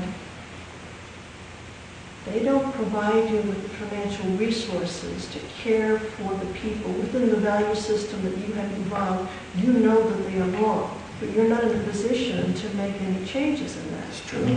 When you work for a drug company and you are trying, you know the problems that are going to affect our country with these diseases that are coming in, but the shareholders want their money, which limits your ability to do the kind of research that you know as a person, as a more involved person, right. You have a conflict.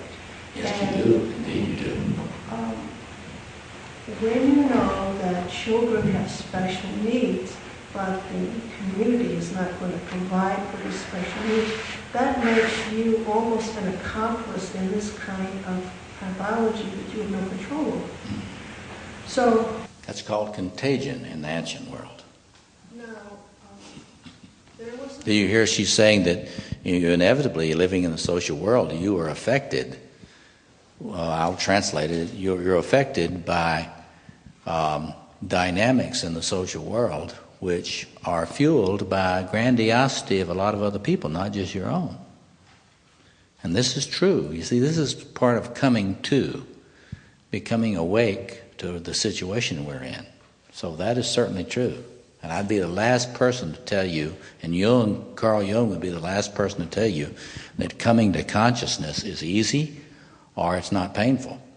Because that's why, if it were so easy or painless, a lot more people would do it. So now, did you have a particular thing you wanted to flag with that?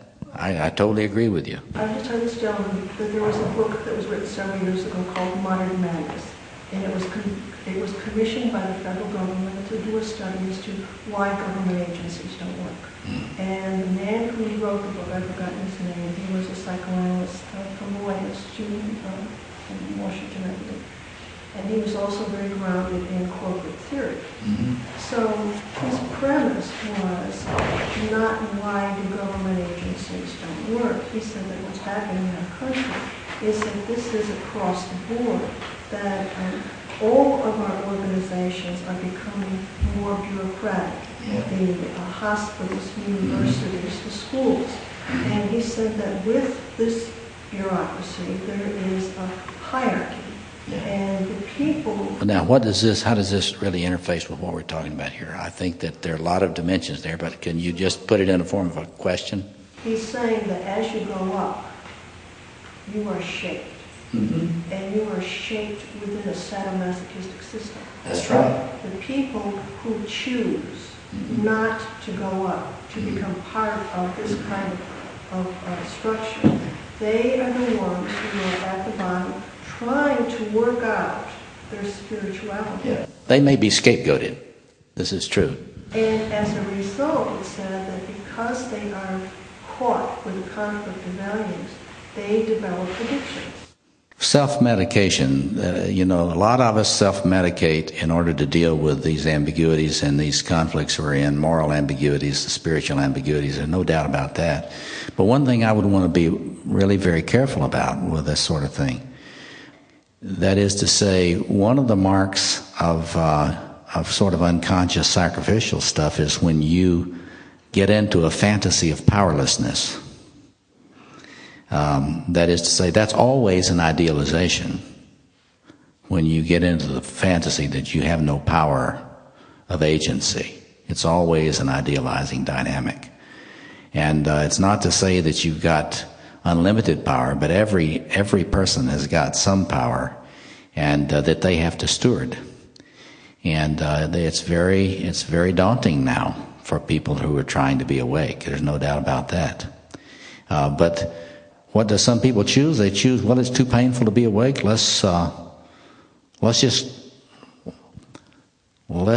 get drunk and get in denial. I gave a set of lectures on the courage to be transformed, which addresses these issues you're talking about. Paul Tillich was very aware of that, and if you'll listen to those lectures, he'll address the challenge of courage in these times. Yeah. Before the break, you spoke of an ominous monster that's in Western civilization. Yes. I want to know I'd like to know, if I could, some more of its anatomy. You mentioned that we're in the 30s, analogous to the Holocaust, and analogous to the Nazi Germany. Yeah, it's the growing. There are many different scholars from different places, different points of view that are pointing to the increasing. If you look at Christopher Lash's book he wrote right before he died, that was published, right at the end, called "The Culture of Narcissism: The Revolt of the Elites," and there are a number of others from different people. It's just saying that the capacity for what psychoanalysts call generativity in our culture, there's a continuum that goes between narcissistic self-preoccupation and generative care. And in order to have a civilization, you have to have people that step up and try to take care of the institutions and try to stand against the dysfunctional energies in an organization or in a family or in a culture. And the problem I've addressed in my book on the Archetype of Initiation, that one of the main factors in this is the decline of people stepping up as elders. Our fantasy of aging in this country, in this culture, where if you get 55, you're supposed to to get away from anything. You've worked and now you should get away. When in most cultures, the human wisdom has been that when you get 55, now you're ready to try to help. So anyway, the big monster is simply the growing, unregulated, grandiose energies that express themselves in a tidal wave of narcissism. And so the real question now is whether or not we can cultivate a kind of spiritual and psychological maturity in which people increasingly, rather than just getting into their doomsday fantasy, their resignation fantasy. The biggest, most scary thing right now is all the resignation fantasies. That the horse is out of the barn. There's nothing we can do. And that's where the fundamentalists go. Well, they want to see it all. They want to pull the chain, see it all flush so the new world can come. And that's probably the most dangerous fantasy that's out here now. People getting resigned, people feeling powerless. Somehow we've got to stoke the fire a little bit. And, yeah. Oh, yeah. Oh, sure. Oh, sure. It's on all. That is, fundamentalism is essentially a retreat into a kind of an alienated, fearful rigidity that is resigned to the Holocaust. That there's going to be a big conflagration, and then we'll have the new world, the brave new world that'll come out of it. But boy, that's, in my view, that's a recipe for disaster, and it's really growing. Edinger's book, The Archetype of the Apocalypse, addresses that.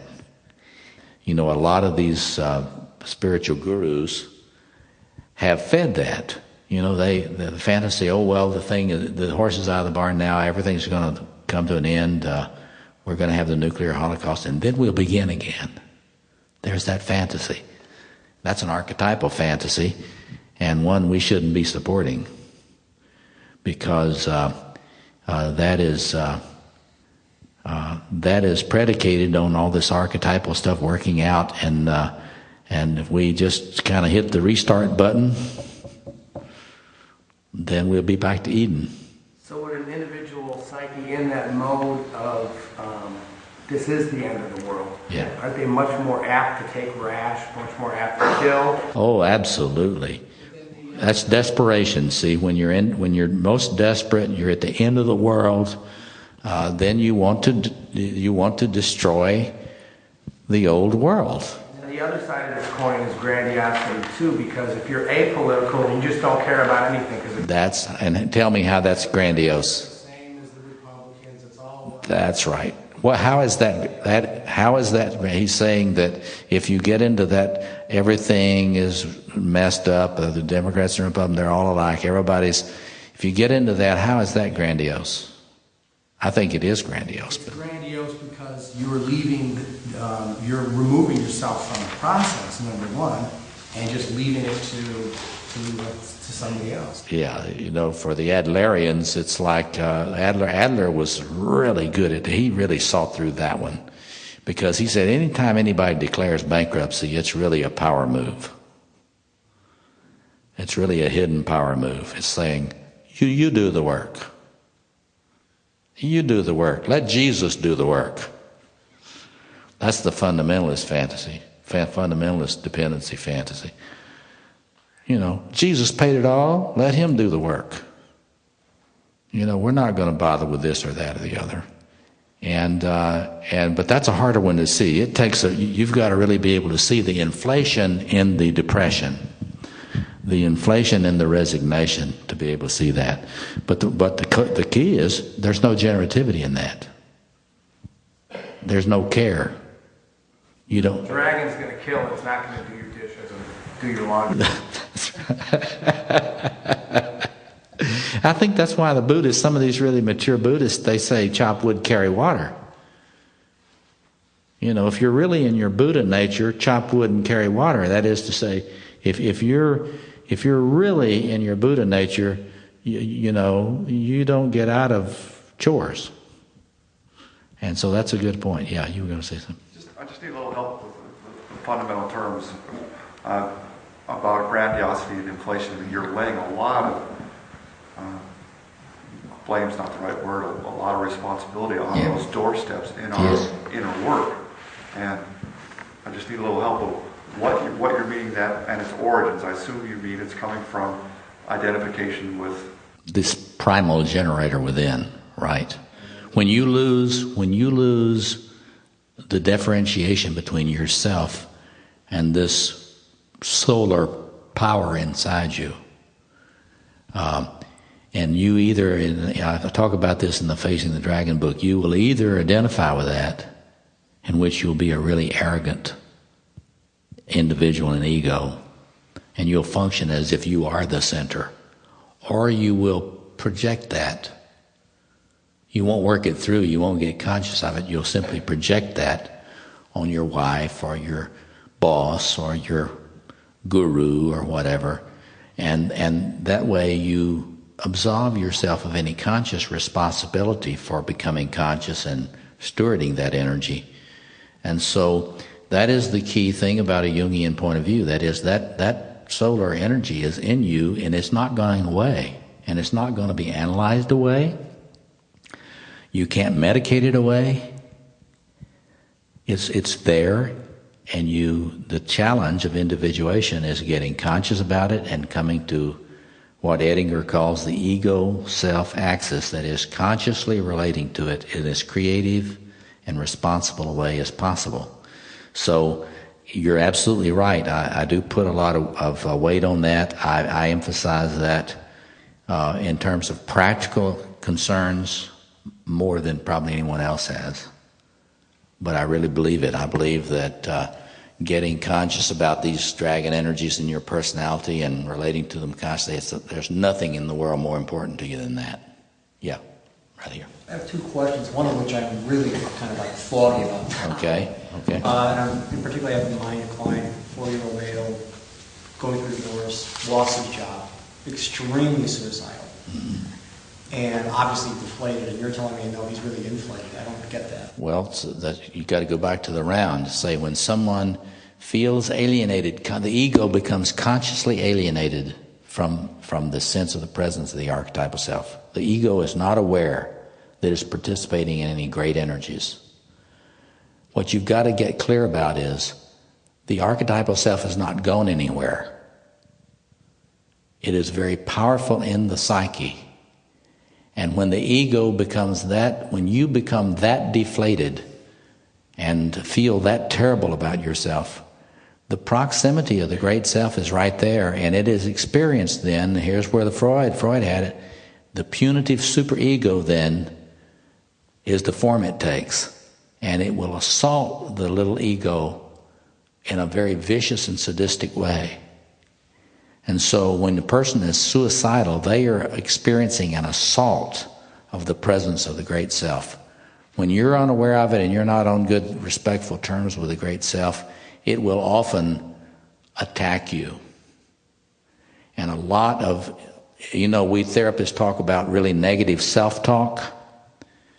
And one of the things as a therapist you need to do is to get people to monitor the toxic self-talk they do to themselves. Write down the negative thoughts they say about themselves. What I'm suggesting to you, if you take this Jungian point of view seriously, a lot of that negative so-called self-talk is really self-talk. It's archetypal self-talk.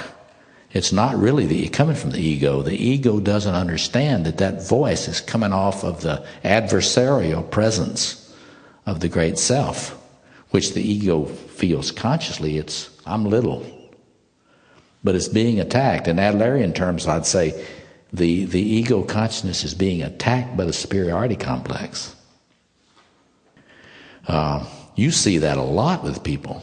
The only thing I'm saying is don't get into the fantasy that archetypal self has gone anywhere. People will say, God's not here anymore. He's gone, or she's gone. Well, the Jungian understanding, that presence never goes anywhere. That presence is closer to you than anything else. But if you are turning a cold, disrespectful eye to it, whether you know it or not, Jung and Edinger and most of these classical people will say it will become an adversary. It will start attacking you. And that's what I think Freud saw. When Freud talked about that punitive superego that's trying to kill you, trying to make you feel like you're just dirt. You shouldn't, the world is a cesspool when you're in it. You should get out of it and make the world a better place. That's not coming from the human part. That's coming from that adversarial expression of the great self. Do you see what I'm talking about? I mean, you don't have to agree with it but that is a Jungian, that's a classical frame on that. Classical Jungian. Yeah, Gary. Well, I'm just to kind of go with what this gentleman had said. There is this sense of inflation, colonization of archetypal energies that can present itself in this kind of inflated narcissistic. Oh, yeah. And at the same time, to distinguish between deflation and inflation is hard. I'm struggling with it too, because it seems like what you just said is that even though the ego feels the suicidal... It feels deflated. Yeah, it's really an inflation. It's really an inflation. So they're colonized, they're filled with and possessed. Yeah, it's really an inflation. It's very important to get that. And Adler saw this. He saw this very clearly. If you're in an inferiority complex, you're being dominated by your superiority complex. You don't know it. And for an Adlerian therapist, the Adlerian therapist's task is to get the person aware of those superiority claims that they're not aware of. And until such time as the person can get clear that they're in an unconscious superiority claim, they're not going to get better. So, I mean, it sounds cruel, but I tell you, we're not saying the person knows it. We're saying that it is unconscious, but the archetypal self, the great self, has not gone away. And Jung and Edinger made this very clear point.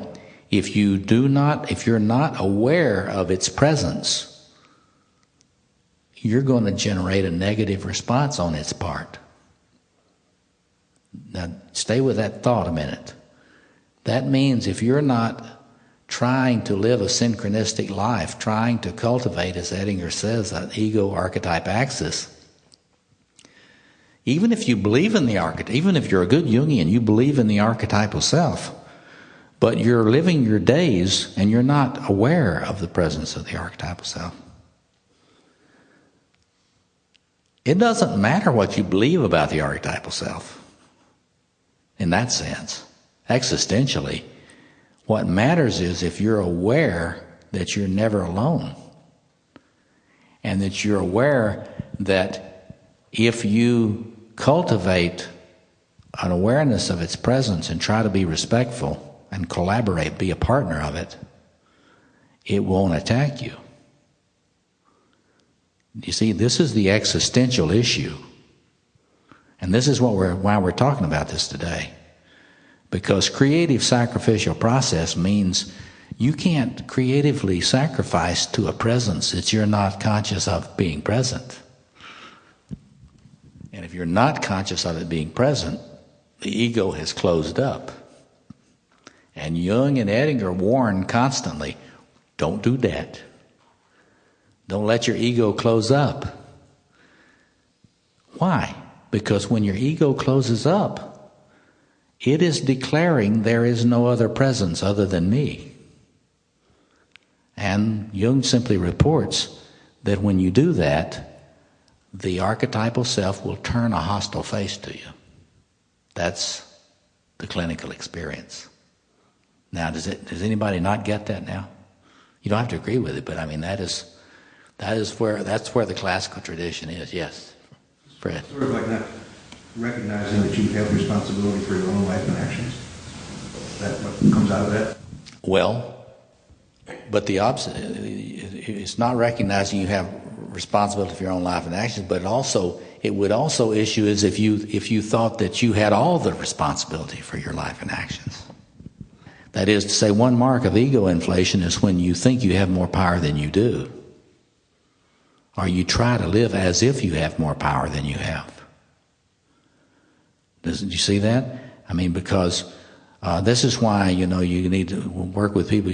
People have to become very aware of what their offering is, and become less invested in outcomes. Because you can control your offering, your conscious offering, but there are a lot of synchronistic factors that go into what's going to happen that you're not in charge of. And if you think you're in charge of it, it's a massive inflation. Yeah. Briefly, could you define what deflation is? And my second question is, the entertainment industry over the last many, many years has been supplying us with a steady diet of violence. And is this a collective call for help? Mm-hmm. Well, let me just touch on that deflation again. Remember, when Edinger is talking in that ego and archetype about deflation, or when he's describing that, He's talking about the subjective experience of the ego. He's not talking about whether the ego is inflated or not. He's talking about the subjective experience. Like, I'm feeling great. I'm riding the wave of archetypal energy. I'm wonderful. I'm so wonderful that if I got any more wonderful, they'd arrest me. There's a little inflation there, but the ego subjectivity feels it. When the ego begins to feel deflated, it's not aware of being in the presence of all those positive energies. But they haven't gone anywhere. And they will be active. The important thing for you to get clear about, the archetypal self is always acting. It's always giving off energy. And the ego's attitude toward it has a lot to do with whether the manifestation is creative or destructive. Is all of it. That's what's important to get. So when we say deflation, don't think humble. Don't go to humble. It's not humility. When you're feeling deflated, you probably are unconsciously very, very grandiose. That's the important thing to get. And the other thing is all this violence a collective cry for help? I think it is a cry for adequate ritual leadership and containment. It's desperation. But I think that the entertainment industry has figured out that if it wants to sell things, it needs to push our compulsive buttons. And in order to push our compulsive buttons, it needs to stimulate the old brain. And if I'm going to stimulate your old brain, I need to give you images which elicit primal, sexual, and aggressive responses, which are clearly archetypal in nature. But my purpose as an advertiser is not to help you regulate. You know, I like to tell people, when my goal for you, if I work with you, is I want you to rock and roll, and that is get the juice, but I want you to regulate so you don't fry. Well, they want you to rock and roll, but they don't want you to regulate. They want you to buy. Follow me? Their investment, all of television's investment is in getting you to act out. You got to be clear about that. It's sort of sorcery. One more comment and then let's go have lunch. So, sacrifice consciously acknowledges this autonomous, awesome aspect in the psyche. Yes. And forms relationship to it. As consciously as possible, yes. Can you talk a little bit about what you mean by reconnection? Well, see, the reconnection that Edinger's talking about there, he's just talking about the fact that the juice starts flowing again. You know, the ego's subjectivity, once it gets a sense that it's not one with the archetypal self, the juice will often begin to flow again. And so that the reconnection he's talking about there is in terms of the flow. And you think about what we said about sacrifice. Sacrifice is always, you want to try to get the flow going between you and the powers.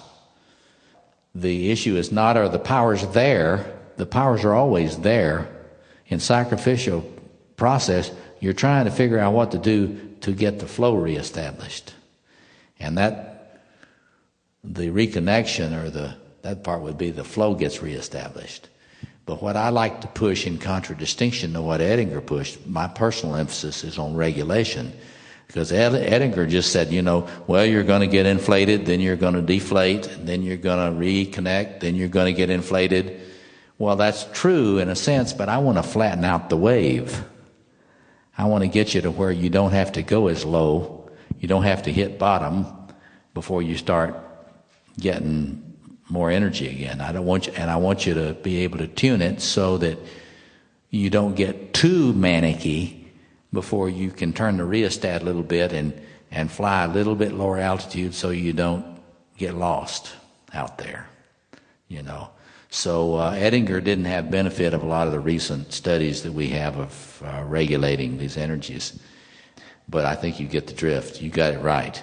And when we come back this afternoon, we'll talk more about the plumbing of being conscious about that. And then tomorrow, we will focus on this alchemical image of really trying to practice that conscious sacrificial attitude. So as you have lunch over lunchtime, you might want to just think about, if you're making unconscious offerings, where do you think they're going? Because different people have them going in different directions. You just want to think about, where do you give your power away? Who do you give your power away to? Because those are unconscious ritualizations, which are actually offerings. And they may be offering to X, Y, or Z, not because those X, Y, or Z deserves that offering, but because you have some kind of an idealization going on with that person. And so you're involved in a sacrificial exchange process with them without knowing it. John earlier mentioned codependency. Well, that's an unconscious sacrificial exchange fantasy. So let's have a lunch, and we will start back. It's 12:45. Let's start back in an hour. Okay? Okay? Okay?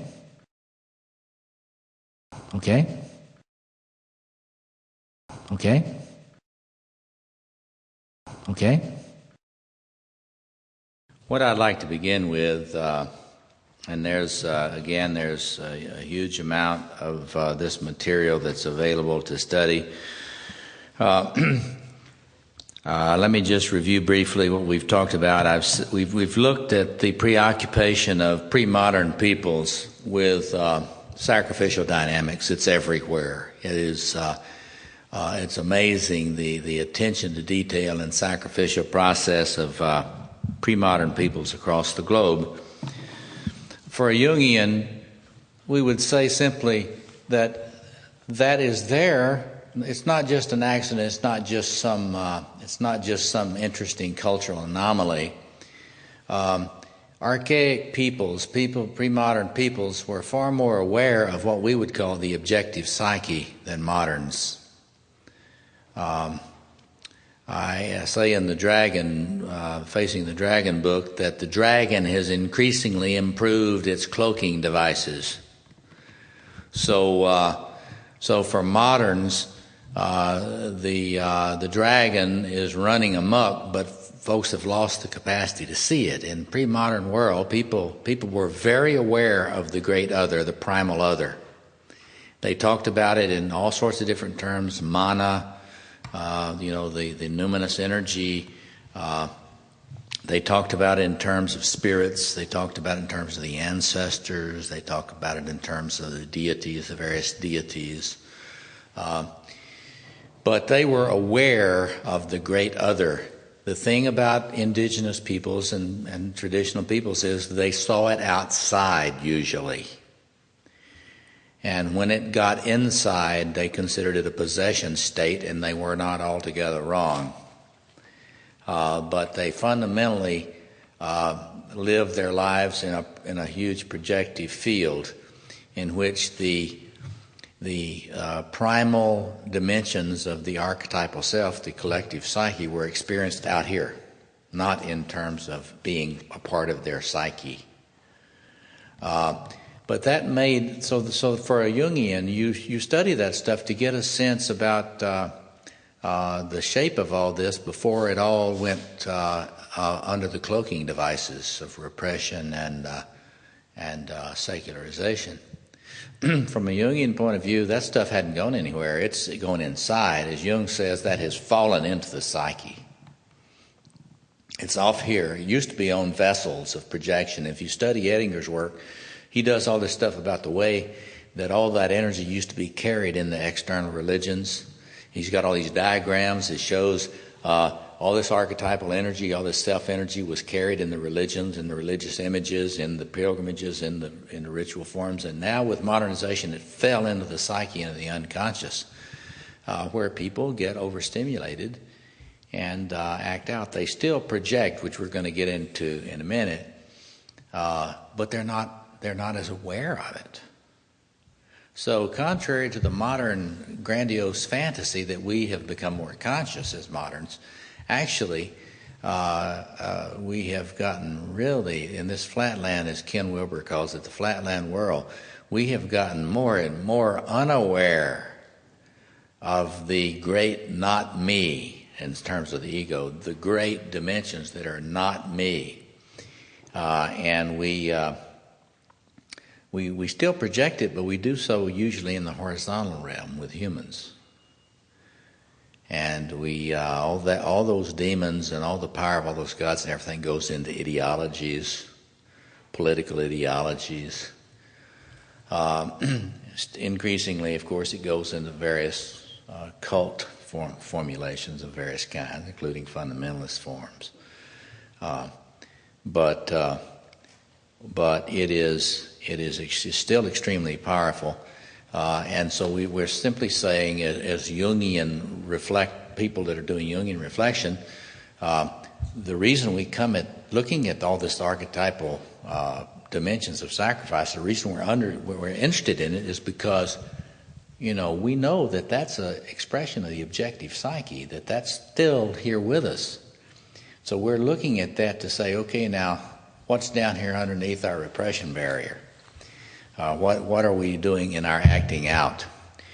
And so we turn to Jung to get a sense for the radical importance of regaining our sense of the great other, the great primal other. And there's nothing any more important for a Jungian reflection than getting clear that it, as Freud called it really is. It is not the ego. It is a psychological entity and reality that is still present. If the ego is not aware of it, the ego is simply less capable of figuring out what to do with it. So what is the new condition, the modern condition? Well, all that archetypal energy is fallen back into your personality. And it's not your fault, but you're a modern person, most of you, I think. And it's fallen in your personality, and it's going to be a problem. And so the tradition of Jung's psychology up through Edinger and others is to try to get us aware of how this objective psyche manifests in us and to try to cultivate a sense of awareness so we can disidentify with it, begin to be more reflective and realize it's operating, it's manifesting in us, in our body, in our consciousness, in our behavior, in our relationships. And we want to get a sense of how it's manifesting so we can start being more respectful. So here we are back to trying to figure out, like those old ancient ritual elders, now how do I get more respectful? How do I get some sense about the most creative way to relate to this? Now, what I have added to Jung and Edinger, the way in which my Neo-Jungian structural psychoanalysis has moved beyond them, is I've been able to, the way I put it is, decode the diamond body. I think I have come upon an understanding of the primal forms of these archetypal energies as they issue in our attempt to create a vessel of a human self to deal with these four forms of archetypal energy, and all of my work has been explicating this more and more as time goes on, and trying to get a sense. I'm beginning now to teach advanced seminars for psychotherapists across the country in this particular approach to integrative structural psychoanalysis and integrative psychotherapy, and that will be. You should if you have therapist friends that would like to study this stuff, they can look at my website, and I'll be announcing different places where I'll be teaching this. But the fundamental principles that we're talking about today are really the principles that I think are important for doing psychotherapy. That is to say, number one, you got to understand the great dragon is. Hadn't gone away. It's very active. More unconscious we are, the more dangerous it is. So we need to get a sense about how this thing presents. And what I've shown in my work is that contrary to Jung and Edinger, it is not as fuzzy as the classical Jungians think. It's much more clear and distinct. There are the four quadrants, and in my view, are not intuition, thinking, feeling, and sensation. The four quadrants have to do with four gateways, portals for archetypal energy that have to be overtly, consciously faced and balanced if one is to create an adequate self-vessel. So I often talk about looking at this diagram looking down on it as a Mayan pyramid from the top. But we can also, for our purposes this weekend, think about it as a vessel, a cup. And so you can look at it as the attempt to create a vessel to carry archetypal energy. And I've in Facing the Dragon book, I talk about these four forms. They're royal energy, which is the energy that you need to develop a real sense of the I am. You know, a sense of your own centeredness, a sense of it being appropriate for you to have power, appropriate for you to make decisions, the capacity to get centered in yourself, be calm, to develop a vision for yourself, and to become powered up in this sector so that you can become a mentor and a source of blessing. It's what I call the royal sector in the self. That is a very distinct energy. It's a very distinct geography. And if you have not learned to relate to that consciously, you will either identify with it and be a narcissistic personality disorder, or you will project that, sacrifice it, give it away to someone, and you will become a dependent person. So if you were to ever occupy your space as a self, you've got to become conscious about that archetypal energy without identifying with it. You've got to have a communion with it. That's why you have to commune with these four forms of energy. The second form I've talked about is the archetypal warrior energy is the form of archetypal energy that allows you to focus and become capable of living in linear time. It is the kind of capacity to get conscious about a mission and serve and get focused and disciplined and organize your life in an effective way. It's the 7 habits of highly effective people. And I like to tell people that if you're kind of weak in the warrior, you get that 7 habits of highly effective people, and you get yourself linearized, and you become more effective. Effectiveness is a warrior capacity. If you're giving that away, you're in a masochistic position. If you're sacrificing that, letting somebody carry your aggression for you, whether it's your wife or your friend or your boss or whoever, that's a sacrifice. We got to think about that. It's an unconscious sacrifice. The person that doesn't have that is very passive, ineffectual, masochistic, dependent, all sorts of things. That energy has to, for a self to be actually cohesive, that's got to be, you've got to be in communion with that energy without merging with it. And this magician energy, this is the energy of the capacity to detach and reflect, to be able to get yourself up over the map and see where you are. to be able to map out the consequences of your actions, to be able to think about the different trajectories that you're facing in life and be able to evaluate them dispassionately. This is a cool medium. The magician part is cool. It's not hot. It's a capacity for cool reflection. But you also need to be in communion with that.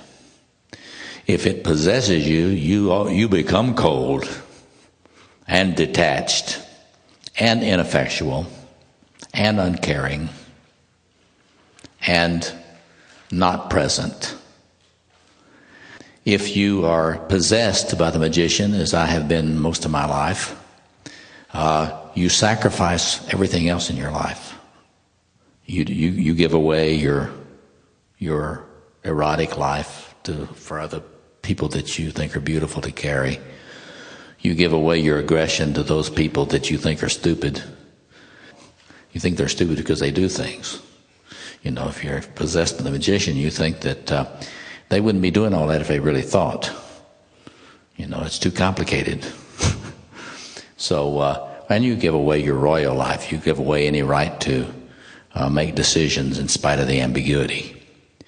But in any case, if you don't have that, you are just totally in your life and you're not thinking about what you're doing.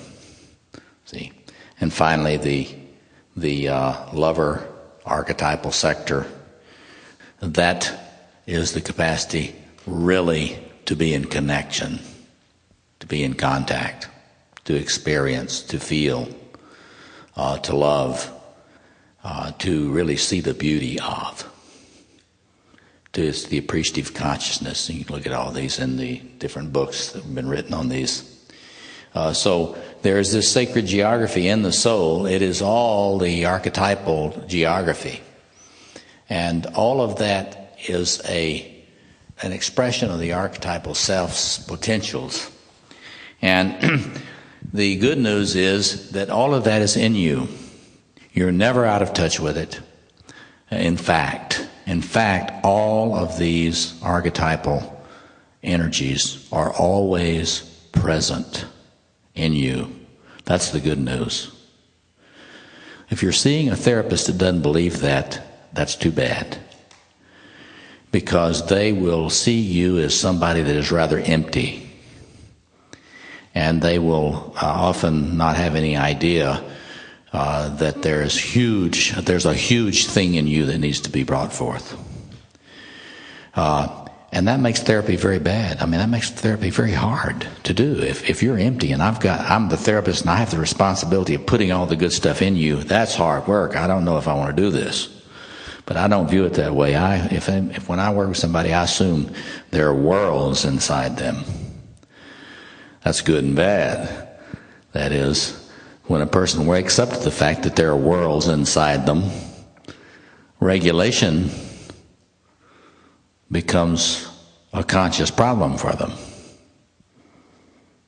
Before, it was an unconscious problem. They just were depressed or whatever. Now, they realize there's something really big in here, and I'm going to need to be a very sophisticated sacrificial operator in order to get it right. In other words, in you is the code for a whole cup, a complete chalice. Think about that as a vessel which holds all that energy that's your birthright. It comes in. That code is there. That's the good news. What's the bad news? It is a blueprint. The problem is developing a personality system as a vessel which is whole in a way that's parallel with the code. Why is that important? Well, it's real simple. It's important because if you have not modeled your personality system, we can call it your little s self system, on the code, then it is going to fracture when the power starts coming in. The power starts coming into this cup, and if you have not filled in here in this side, you're going to split. Their psyche is going to split along these lines.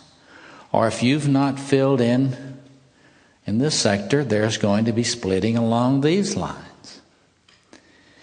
If you've not filled in here, there's going to be splitting along these lines. Fragmentation of your little s self system, the human you. Why is that relevant? Well, the whole idea is for you to be able to contain all this juice. If you remember that thing about in the New Testament, we hold this treasure in earthen vessels. You know, a lot of them, the old wineskins are not adequate. Well, think about this. You've got to have an adequate vessel. Unconscious sacrifice occurs in your personality when, because of your family experience or your personal life of trauma or whatever, your particular culture you grew up in or your particular religious tradition, those particular places that you came from, culture, family, and your personal journey, they have shaped your cup.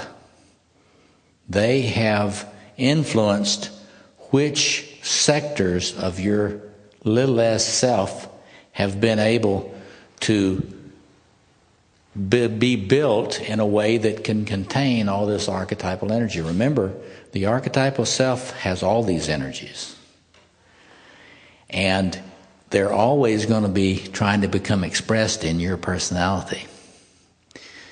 But if your family cursed your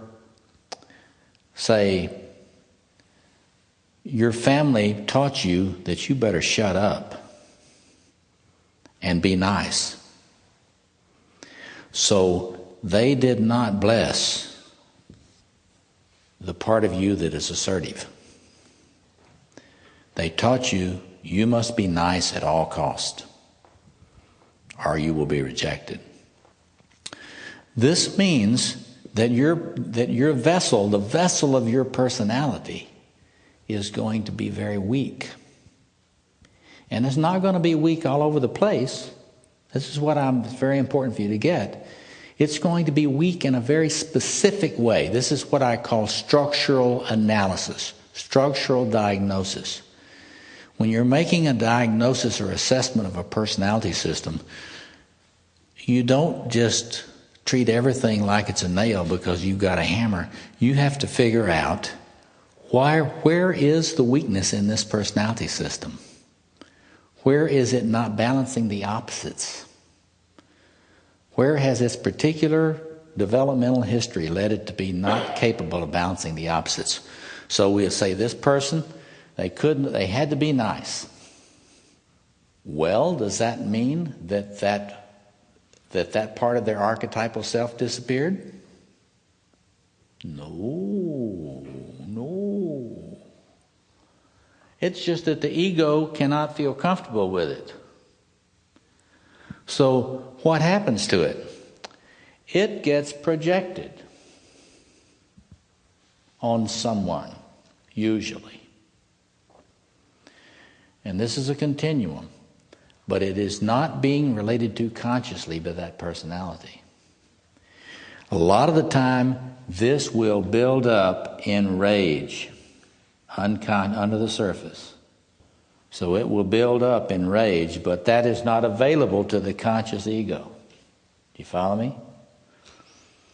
And when you hear about people going postal, that archetypal energy will only build up so long before it will be discharged. That was Freud's dictum, the repressed shall return. That's what Freud meant by that. It doesn't go away, it will come back. So, what else can we tell about that person that had their warrior attacked? Well, they will find themselves being vulnerable to a fault. So they will become more masochistic because they never had the part that sets boundaries blessed. So that means when the archetypal energy comes into their personality, as it always does, it can't be held here in their cup, right? Some of it can stay in. Some of it, it's not completely empty. Some parts of the cup carry some water, some juice. But this part has to be leaked over the side, so to speak. Do you see that? It kind of goes out. You got to ask yourself in your self system, when the power of the archetypal self tries to embody itself in you, tries to incarnate in you, what happens that keeps it from filling up? What happens to keep your personality from filling up on all quadrants? Because different people is different things. This person becomes masochistic. It's very interesting, though. You would think that they would be great at loving, but that's a superficial view. Why is that? What's the problem? Why do they have a hard time with intimacy? Anybody got a... They're resentful of being dependent. They're really resentful of being run over all the time. So they're very ambivalent about intimacy. And you can see why they're ambivalent about intimacy. It's so costly. They're paying too much for it, and they know it. And the one inside that keeps score is enraged by it. So, in other words, when the fullness of the archetypal energy of connection and joy tries to come into this personality, it cannot fully incarnate in the personality. Because the necessary vessel for the needed aggression in the personality leaks out. I mean, there's a crack there, it leaks out. So the important thing is to realize that until this person undoes this structural deficit here, faces the task, for them, very distasteful. This is very distasteful to try to become more assertive. It is so hard. And this is the hard work of healing, because you have to go against what seems natural. It seems to be an act against nature to become moving toward wholeness. So this person actually has to try to get far more of a sense of blessing for that assertiveness, that aggression, that being not nice. And so if you're thinking about this in terms of this chalice imagery, you're trying to figure out where is the chalice broken in this self? The chalice of the self, little s self, the personality system, where is it broken? Now, when we say unconscious sacrifice, it simply means that without knowing it, this personality is having to give away something that belongs, and it's giving it away. Usually that's an idealization of some aggressive person. So they are masochistic in their consciousness, their subjectivity, but they find a sadistic partner to carry the aggression. And this repeats itself all around the quadrants. If there's a person that is sort of possessed by the magician, they will tend to sacrifice their own sovereignty to someone else. If there's someone that is possessed by the royal figure, they're really sacrificing the lover aspect of themselves. It's very widely known that a narcissist cannot love. It's one of the litmus tests. And of course, there's so little empathy for narcissistic personality disorders because of our permission to hate them, we don't develop our own empathy to them. The fact is, these are people that are possessed. They cannot love. They're locked out of their heart. And are you with me so far? Do you get this? So when you're thinking about these unconscious sacrifice dynamics, the thing that you got to just get, if there were no archetypal self that was present in its fullness, then you wouldn't see what's going on there. But since there is an archetypal self, and since those energies are present, we know they're going to go. If the ego is not welcoming to them, they're going to go somewhere.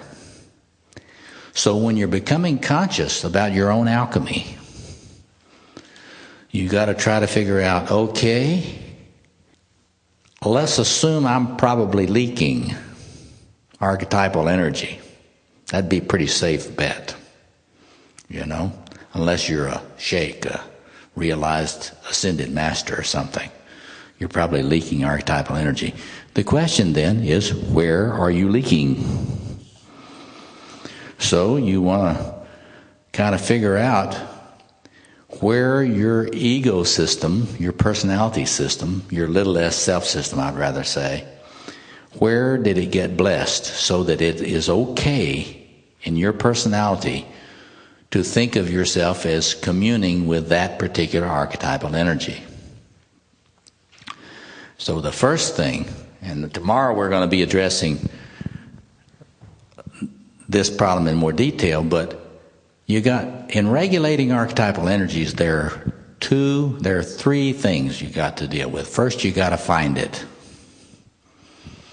You got to access the energy consciously. And that's some doing right there. Doing an energy audit on your personality. Where are my archetypal energies going? I know I've got them. Where are they going? So that's the first thing. The second thing then is doing the structural analysis to figure out where is the cup of my personality system leaking and why. That will help you know where the imbalance is. In integrative psychotherapy, you've got to do a structural assessment of the personality. Figure out where the self system is weak and therefore leaking in that sector, so that the person can't control the energy. They cannot contain it. You can't ever really control it. You got to commune with it. But where is it leaking? Once you know where it's leaking, you can start making efforts to rebalance it. The process of integrative psychotherapy, this is where my work in Milan is and Theodore Milan's is very parallel. The process of integrative psychotherapy, you figure out where the opposites are out of balance, and then you try to redress that. Your treatment plan, whether for yourself or for another person, needs to be based on where is this system out of balance. Because until you work toward rebalancing it, they cannot contain their energy in a constructive way. They have to stay either low energy or acting out or cycling between low energy and acting out. Manic, depressive. Follow me? Now the good news is, if you manage to figure out where your structural deficits are, where your vessel is leaky, and you take a treatment plan and you work on rebalancing that, you can begin to contain more energy. Because the fundamental principle is, the more that gyro in your little s self system is balanced, the more archetypal energy it will contain before it loses it, before it starts to go out of the vessel. So you begin to power up. So the goal really in individuation is to carry as much creative energy as you can without getting weird and becoming a danger to yourself and others. And I prefer that people get a little dangerous. They're more interesting, you know. But when you start getting a little dangerous, the problem is that these great energies are seductive. And they blow in your ear and they tell you how wonderful you are. And pretty soon you're in the belly. You're in its belly. But you don't realize your potential unless you risk that. So anyway, once you get those balanced, that's the good news. But what's the bad news? Well, as you get them balanced, you can contain more energy, and you start powering up. And then your cup really is going to overflow. That's the thing, because see, the hose is still on. Contrary to the ego psychologist, the fire hose is still going. So that's what sets the stage for what we're going to focus on tomorrow. Because after you balance your opposites, the energy comes up, you got to really figure out what you're going to do with the overflow. See? At low levels of integration, the acting out is the overflow, but you're not very powered up. You're really more of a low-grade danger to yourself. So in any case, when we say unconscious sacrifice, I'm simply saying there is an unconscious idealization going on, where an energy that should be kept integrated consciously within the precincts of the psyche cannot be sustained. Now, are you with me on that? Do you have a question or comment or illustration of any of that, so we can see if you're getting a sense for that? Yeah. I'm struggling a little bit with the amount of ego strength it takes initially or at any point to differentiate these quadrants and work on it. At the same time, though, the premise is that you're unbalanced and don't have a lot of ego strength to do that work, and how the work generates the strength generates the work. That's exactly right. See, this is why it amuses me, you know, people that have a little therapy and they're done, because that's just denial. It's like what you're describing is actually right. What he's describing for the tape is that you once you start looking at things this way, you realize your ego is not very strong. Right, it's not very strong. Get clear about that. That's the first step.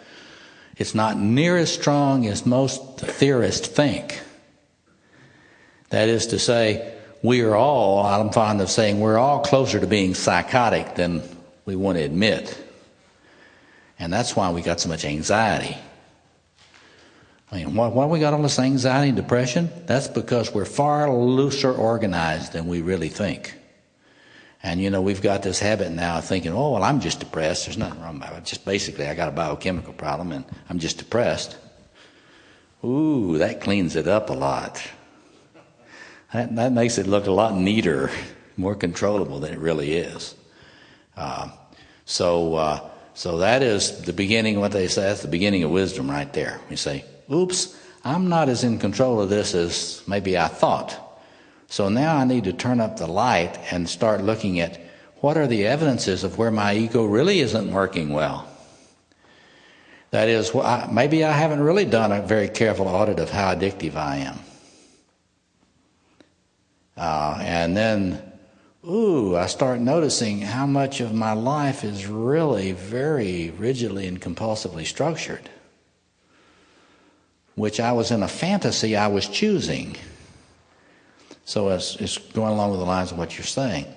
But as you turn up the light, you gain a little beachhead in consciousness. This is classic Jungian stuff, man. You get a beachhead. You begin to say, oh, you got a little bit more I can see here. And as you get more, hopefully the idea is you get more respectful of what you're dealing with. Then you can gradually, the more respectful you get, that would be the equivalent of being aware of the powers. And then you start trying to gradually expand your capacity to regulate. And in my view, this is why I said to you, and I try to teach people, including therapists that, many of whom are kind of contemptuous of spirituality, I say, you have to have a partnership between spiritual practice and psychotherapy.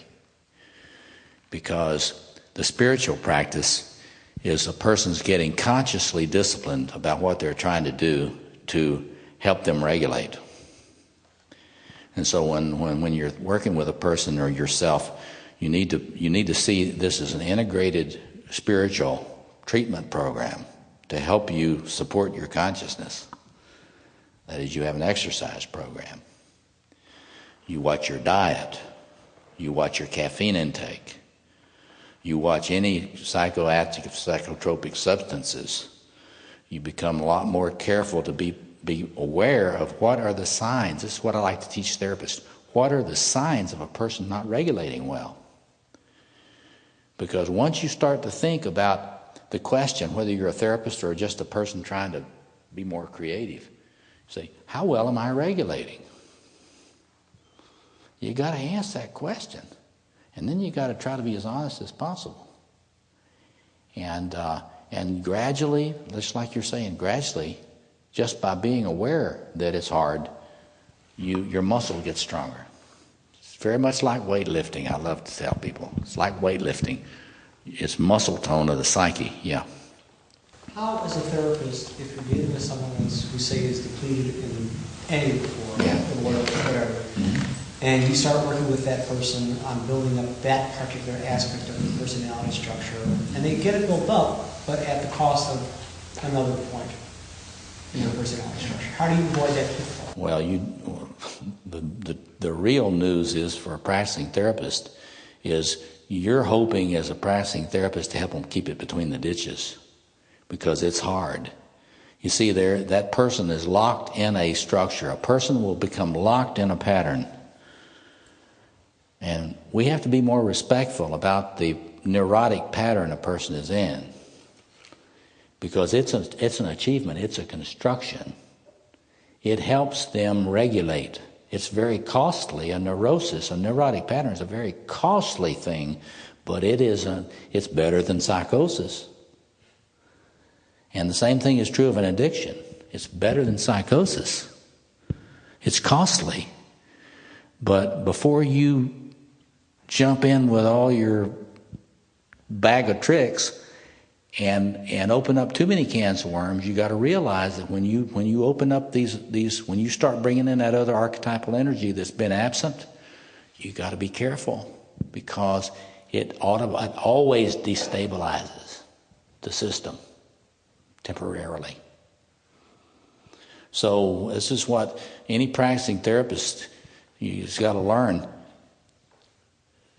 When you start intervening, you got to remember, see, a lot of therapists think they have to regress a patient to make them confront their stuff. Well, the real fact is that if you bring in these parts that they need to confront, you're going to regress them. Anything you're bringing in that needs to be integrated is going to create a regression temporarily. That's why it's very important for you to create a supportive vessel. You with me on that? Because it's like a lot of those folks that were trained in Gestalt therapy didn't think much about this containment issue. And they used to love to just pull the pin on a grenade, a psychological grenade, and kind of roll it under the door of the self. Let's see what happens. And of course the grenade goes off and they get all sorts of new insights. Of course they quit their job, divorce their spouse, do all sorts of stuff, and then they wake up a little later and say, what have I done?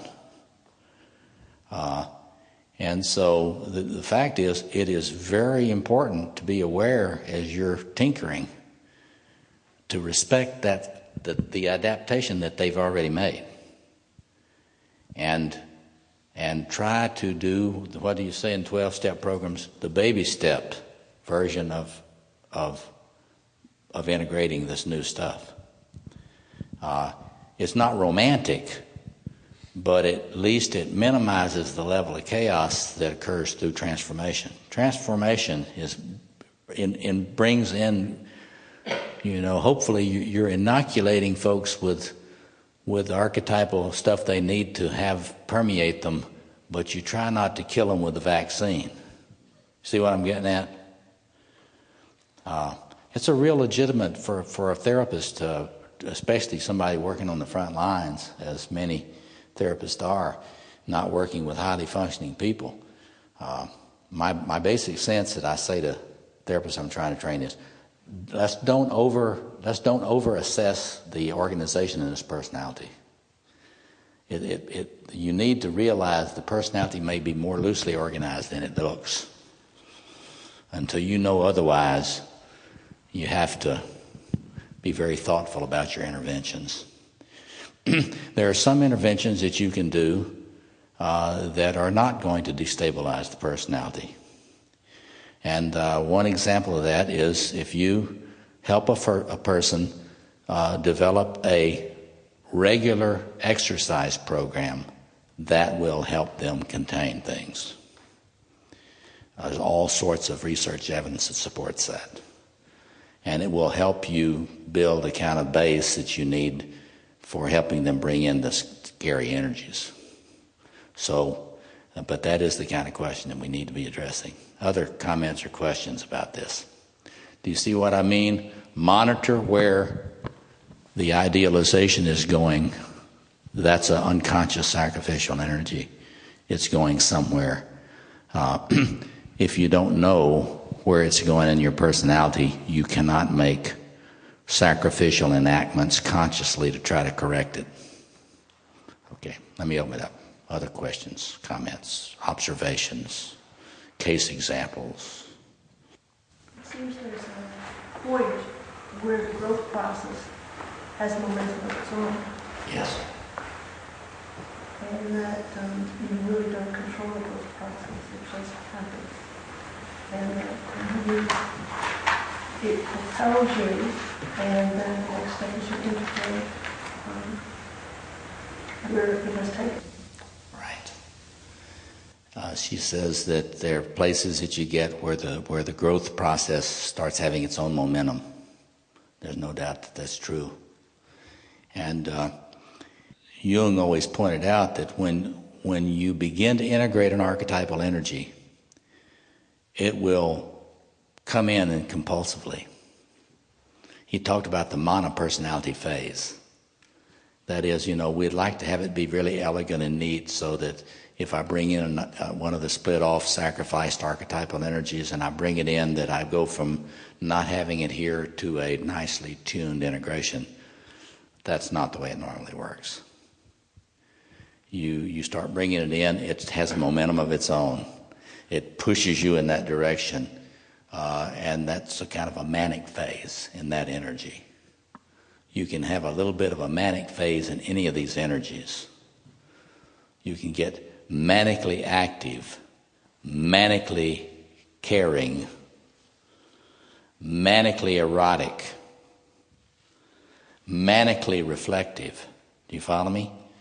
And when you're bringing that energy in and it's new, it won't get regulated by your conscious regulating control right immediately. That's right. And you've just got to try to hold on to your seat. And, it's like riding a bronc. Hold on to that saddle horn while it begins to calm. Then you hope it's going to calm down again soon. Yeah, go ahead. When you were talking about balancing the opposites and the illustration of the person in the who had their aggression squashed, so then they orient in the lover, in the more erotic. Their conscious subjectivity is more comfortable with soft, more dependent, loving, nice kinds of subjectivity. Always think about the characteristic subjectivity. That tells you what the subjectivity of the ego is. That's what they were made comfortable with. Okay, go ahead. In the context of somebody who's very narcissistic and independent, in other words, they'd be privileged in the king or queen. Yeah, they would be shooting up with that energy, yes. And what you said that I need help with is that they would be unable to love. Right. But the opposite is magician. Yes. So then what do we want to do to balance that opposite? Well, see, they've also sacrificed that magician thing. They don't know it. But have you ever noticed how stupid an arrogant person is in terms of insight? They don't get it. They don't get what, they don't get that they're arrogant a lot of the time. They sometimes say they do, but they don't have any sense of how arrogant they are. And so their capacity for reflection has been externalized. They don't want it. Now, if I'm a narcissistic personality disorder, why wouldn't I want that capacity for reflection back in my personality system? Why wouldn't I? I might see something I didn't like. Ooh. I might realize that my underwear is dirty. Ooh. And not only that, I might notice, it might just suddenly come as a flash of insight that I really don't know my wife. Or it might come as a flash of insight that, I really don't think I have any friends. And boy, that's very deflating. That makes you human. So although we like to kind of hate these people, the thing about it is that they have given away unconsciously huge parts of their human self. They don't know they have. That's the tragedy of this. And in fact, the most important thing to get is that the most destructive, grandiose energies are never conscious. It's only in that small percentage of psychopaths and where it's closest to being conscious about how much of a God claim they're making. But most people, most folks don't have any sense where they are kind of archetypal and not human. And so this is the hardest thing for a therapist. If you're a therapist, you're having to deal with this every day, and you're dealing with people's pretensions all the time, and you realize how fragile that ego system, that self system, that little less self system is, and you don't want to destabilize it with too much truth. Confrontation has its limits in trying to help people. But you're sitting there amazed at the grandiosity. But the important thing really is, and have empathy, that person has no clue about it. And so, right here. When you're assessing your structural weaknesses, it's called my symptoms. Yes. Was there some kind of psychic trick about you go to the opposite quadrant? I missed that. Yeah. Well, look, I would make one distinction. See, a lot of therapists are taught to really focus on symptoms. I think it's important to use symptoms for clues to the structural deficit. That is to say, symptoms, the only importance of symptoms is what they tell you about where the vessel is cracked. Because you're not really going to help that person in a significant way unless you can figure out where the little s self-system is cracked and leaking. And so it's important to look at the symptoms, but to get symptom focused is to get lost as a therapist. You have to know those symptoms are a sign the person's not regulating well. But they also may be manifestations of the particular crutch that individual is using to maintain a basic level of regulation. So you may not want to take away their symptom so you really understand the structure. Now, what I would say, what you're getting at is, it's important for you to think about what in your subjectivity, what are you comfortable with? That's the way to think about it. In my subjectivity, I, Robert, what am I comfortable with? And how do they relate to these archetypal spheres? Well, if I look at mine, I notice I am more comfortable with working on important projects. I am not comfortable with taking time off. Wonder what that means in terms of archetypal structure. Well, it means that my friends that are good at hanging out, I have sort of displaced that part of me onto them. They're carrying that vicariously from me. But it's an unconscious sacrifice to my friend. It's an idealization of my friends. It's giving them the responsibility for a part of myself that they can't really help me with. It's a sort of a, as John says, a codependent dyad. But I'm not aware of it. So what you want to do is to look at your subjectivity, see what am I comfortable with. That will give you a clue about how your little self system is organized, because unless you are a very rare individual, your self system will not be organized in a balanced way around this.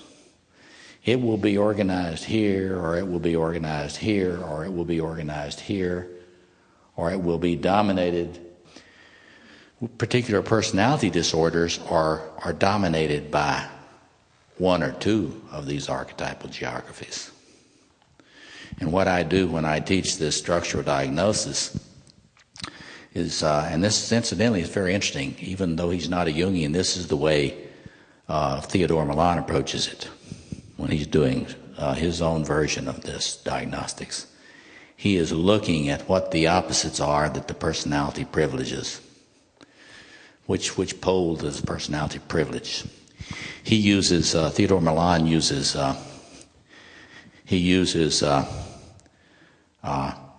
pleasure and pain. He uses active and passive. He uses self and other, and he thinks those are opposites. He's wrong. But at least he does have some sense about the way the psyche works. He knows that when you get one-sided, if you put too little emphasis on pleasure in your life, then you're not balancing one of the opposites. If you're too passive, you're not balancing one of the opposites. And so Theodore Milan, in his work in person-centered psychotherapy, which is very parallel to my approach, the way he approaches it, he says you look at where the polarities are, you look at how the person is privileging one or more of those polarities to the expense of the others, and then in your treatment plan you do actual therapeutic techniques, not arbitrarily but specifically chosen to help them enhance the polarity where they're neglecting it. I agree totally with that. The only thing where I'm different from Milan is I don't think he understands that as you get better in developing yourself, you don't get worse in dealing with others. He's got self and other as a polarity.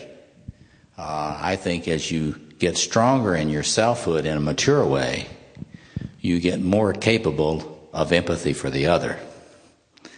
And so I don't think it's a zero-sum game. But anyway, that's my quibble with him. Yes? When I develop people, I always let them play their strengths. Yes. That seems counter to what you're saying. It's important, for example, that's a subtle one now, you got to say with it. When you're working with people, you do want them to develop their strength. The key is to realize that if a person is possessed by the royal sector, they are not optimized in that sector. Because you don't optimize in your royal sector if you don't bring in these to support it. So it's a good thing to support their strength, but if you're really going to support their strength, you have to help them bring in those undeveloped parts of themselves to support that strength. They will only get better in their strength if they bring in the missing parts. But it's got to be done carefully. And we're never, at least probably in this lifetime, going to get to be perfectly harmoniously balanced. And are often our so-called strengths really compulsions? Yes, there you go. I was thinking that one of the pointers might be, like for instance, for the warrior side, that was shame, not lust, whatever. You're compelled to need others. It's not something you want to do, that you bring a lot of strength to and a lot of centeredness to others. It's the fact you need the others, and it's the need, the drivenness that points to that, the weak side of the person. I think that's right. And see, like, for example, take a person and you say somebody, for example, somebody that's really assertive, really to the point of being aggressive, really to the point of being an asshole. And you got them working in an organization. Well, what we've got to understand is they are not optimally assertive. It's a Taoist idea. If you're optimally assertive, you push to the point that's the most effective. But you don't push to the point that you generate more reactivity against what you're trying to do than if you had not pushed so hard. So in other words, real effectiveness requires that you have empathy and sensitivity to others and a sense of connection to them as human beings. And you can be, if you're a boss, say, you can be very effectively confrontive with an employee if you're connected to them and they feel respected by you. And you can tell the truth effectively and not have them just want you to die. I mean, for a long time as a professor, I would err on the side of not being confrontive enough as a professor. And it took me a long time to realize that by my being passive with students, it wasn't helping them. I wasn't helping them to optimize. I thought I was being nice to them. But I wasn't helping them to really be their best. But the key there is when you bring in that aggression in a respectful way, you can tell more truth, but you do it in a connected way, and you get better results. So a boss would want to have effectiveness in his interventions. Does that make sense? So the key is you want to push. Jung once said that there is, think about the enantiodromia point. He always pointed that out. He says, when you're pressing on a certain archetypal energy line or certain developmental place, you need to stop before you go over the enantiodromia edge, that's where it shifts into its opposite. So when you're trying to bring something in, you try to get to that point where it's more creative, but you don't push it so far that you cause a reaction against what you were trying to do. This would be true on any of these sectors. That's a pretty sophisticated kind of idea, but I think you just reflect on that a little bit. Well, I just gave you one example what it would look like. That is to say I'm trying to supervise an advanced student, which I do a lot of. And I realize I haven't been confrontive enough, that I think that they're goal breaking, that the student is really not developing their potential. So I've got to start being more confrontive of that way in which that student is not really being very respectful of their own gifts. But the enantiodromia point would be if the hard edge of my confrontation got to the point where they did not feel that I was really relating to them respectfully, that I wasn't taking them seriously, that my confrontation was for my narcissistic needs as a professor and not to make them better. And that's a judgment call. But every therapist has to make it every day when they're working. When you're deciding how confrontive to be with any particular client, you're making that judgment every day. Because if you're not confrontive enough, you're probably encouraging them to act out. If you're too confrontive, they'll terminate. Or they'll get into an adolescent thing where the therapist, where they have to defeat you. And then, as the Adlerians always were so good at teaching, you're not really in an alliance with them. Then the Adlerians would always say, keep your mind on the same, keep your goals aligned. And so anybody that you're working with, they've got to believe that your goal and their goal really are pointed in the same direction, or cooperation goes to an end. And you don't have an alliance, and then it's always warfare between the therapist and the person that's being counseled with. Does that make sense? So do you get that in that enantiodromia thing? That's a Jungian classical idea. It just, it's the yin and the yang. When you go far enough, the opposite's going to constellate. And when you're tuning and trying to optimize, like our goal really is to try to really tune and optimize and get radiant. I'm serious. You've got to be aware that if you push too far, though, you will start a opposite reaction to the thing you're trying to improve. Yeah, back here. I just wanted to re-ask, I think, the first question about what's the necessary opposite. In some ways, it seems like you could make an opposition between different parts of your quadrant. Yeah, this requires a lot of study because, for example, what I've been doing a lot of lately, I'm trying to integrate Theodore Milan's work on his scientific diagnostics work and his work on evolutionary psychology, and Anthony Stevens' work on evolutionary psychiatry. And a lot of things which are clearly bundled systems are not opposites, but they're clearly bundled systems. For example, look at this. They are now discovering in the brain that there are clearly neurophysiological innate systems which tell you how to care for the other. That's a royal system in my view. You are wired to know how to care.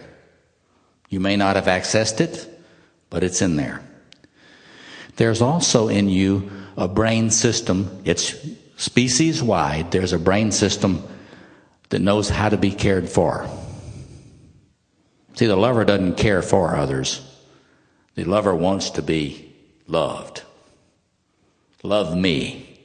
I want to be important to you. Love me. I'm beautiful. Don't you want to be with me? So this part of you that knows how to be dependent, really healthily dependent, is in your brain wiring. And that is a bundle. For those of you that have studied Freudian developmental psychology, this, and particularly the self-psychology, the Coolhead stuff, this is the self-object connection. The caring one and the cared for one. And in family systems theory, this is the beginning necessary fusion between you and your parent. And if your parent didn't have their caring system stimulated, and you're a little child saying, care for me, care for me, care for me, and nobody in your family said, oh yes, I'll care for you, I know how to do that, then there's a built-in instability in your personality because you did not ever get that feeling that your need to be cared for was really cared for. Do you follow that? So that's bundled in the brain. And you have to be able to relate on that level during your development as a self. But the royal energy and the lover energy are not opposites. They're both fusing tendencies. What is really an opposite, look at it this way. And if I had more time, we'd go more into this, but this is what I try to teach in my other seminars. Murray Bowen, the family systems theorist, says there are two forces in the personality, one for fusion and one for differentiation. He's right about it, but there are two expressions of each of those. The royal energies and the lover energies, these are the sources of fusion. The warrior energy and the magician energies, those are the energies of differentiation. And if you notice, if you're a person and you've never developed your assertiveness, you will detach in order to differentiate. That's always true. Somebody that's not assertive enough, they will have a terrible problem with intimacy because in order not to have somebody fused with them, they will detach and go away.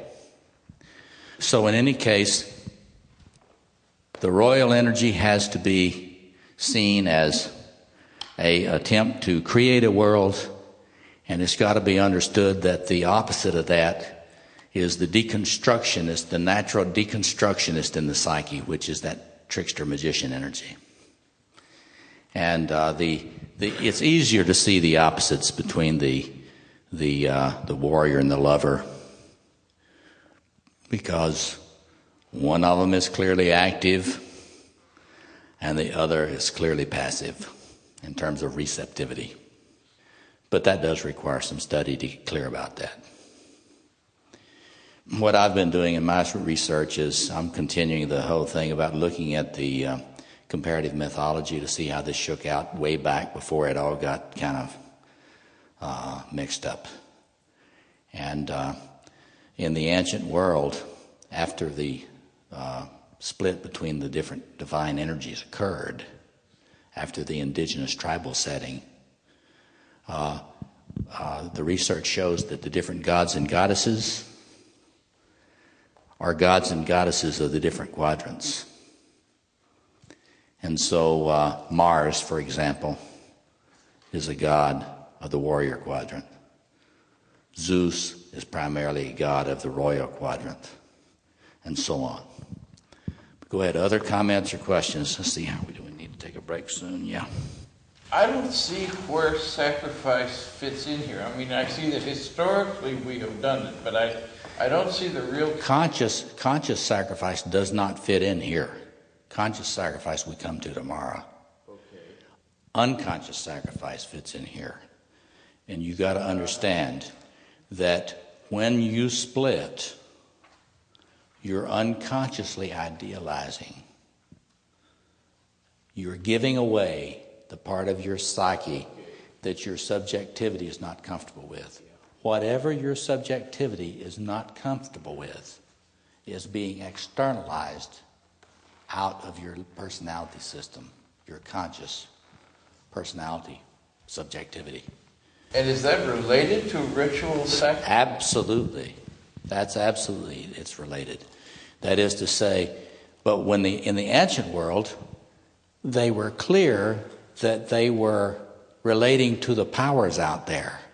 What I'm saying is, in the modern world, we unconsciously engage in sacrificial process. And we need rituals to make it. We need to get conscious that we're engaging in it. We need to get clear what we are giving away in idealizations. And tomorrow, we're going to talk about a process by which, in the Jungian tradition, you get very clear that you've got to get these archetypal energies up front and personal between you and the archetypal self. And instead of giving your archetypal energies away, the ones you're not comfortable with, instead of my giving them to Al, because he's good at something that I'm not, and I idealize him, and then I don't claim any of that energy for myself because he's got it. Instead of doing that, I withdraw that projection. I realize it's an archetypal projection. I realize it's in me. It's from a source in me. And I create an imaginal space in my inner temple, we'll get to that tomorrow, where I'm relating to the archetypal self consciously, to the dragon constantly, and I say, I have been giving your energy in displacement and projection to humans, and I want to try to stop that. I want to stop making idols out of human beings. Human beings make bad gods and goddesses. Did you ever notice that? We're all crazy enough by ourselves. We don't need somebody putting all their god energy or goddess energy on us. We're already overstimulated because we're already having to deal with our own dragon. But then somebody comes along, and if there's something about me that they can idealize and they're uncomfortable with in themselves, they put it on me. So I've got their dragon energy as well as my dragon energy. Now they're putting out fire with gasoline. Now I'm wondering why I can't sleep. And a therapist gets idealizing transferences a lot. And therapists have a big problem regulating. Priests have a big problem regulating. Have you noticed that lately? The reason priests have a big problem, I address this in the Facing the Dragon book, the reason they have a problem regulating is because they're getting all these idealizing transferences from folks, or at least they were. It's not simply a personal character flaw that priests act out. This is what we got to become clear about. When you set up a system in which you are idealized, that's dangerous. Because you've got to know that all that dragon energy is being displaced onto you. Do you get that? Think about that. So what we want to focus on tomorrow is this alchemical image in which you really work at trying to generate in your own spiritual practice, you try to generate an imaginal realm in which I take my idealizing projection and displacement off of Al, and I realize Al is human. He's more complicated than my projection. I see him this way, but actually he's got this, and this. He's a complicated person. He's not like my projection. That's what we always have to do with people on projection. Projections are always archetypal, rigid, and one-sided. That's a rule. And so, but the main thing is to understand you've got this huge thing. If your own personality system has not been strong, it's not been well enough balanced, it won't contain all that archetypal energy. It will therefore leak, and it will break through a certain sector, and it will be displaced onto some person or vessel who will often be all too glad to carry it for you, even though it makes them crazy. Does that compute? Okay. Let's take about a 10-minute break and come back, and then we will work more with your own examples of this type of thing. This type of thing. This type of thing. This type of thing. This type of thing. This type of thing. This type of thing. This type of thing. Well, let's get started. I want to just review with you again. We have to focus on the issue of unconscious idealizations, because when you are not engaging in a conscious worship, where you're able to realize, yes, I am engaging in adoration. I am relating to one of the powers with a capital P, archetypal powers. They used to think of them as the spirits or the divine entities, whatever. But what I'm trying to emphasize is that from a Jungian point of view, all of that sacrificial behavior was a sophisticated attempt by our forebears to try to work out a conscious relationship, the kind that they could, with these great powers. They saw them outside or experienced them outside, but it was the archetypal self manifesting itself. With the collapse of the sacred canopy into the psyche that Jung describes, that doesn't stop. The generator of idealizing energies and all these numinous energies keeps on generating.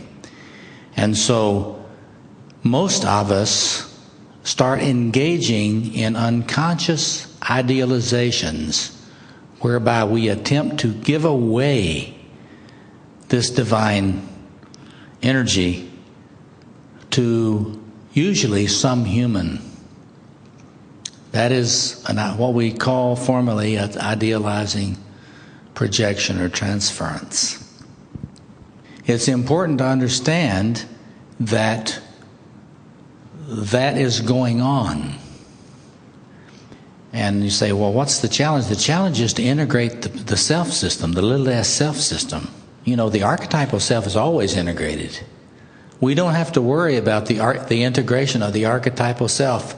It is integrated. It's balanced, but it's a blueprint, a numinous blueprint, and our challenge is to try to use that as a code to try to optimally balance our own opposites. If we do not have a ritual, conscious, imaginal, spiritual ritual space, you call it active imagination in Jungian psychology, or you call it a conscious relationship to your dreams.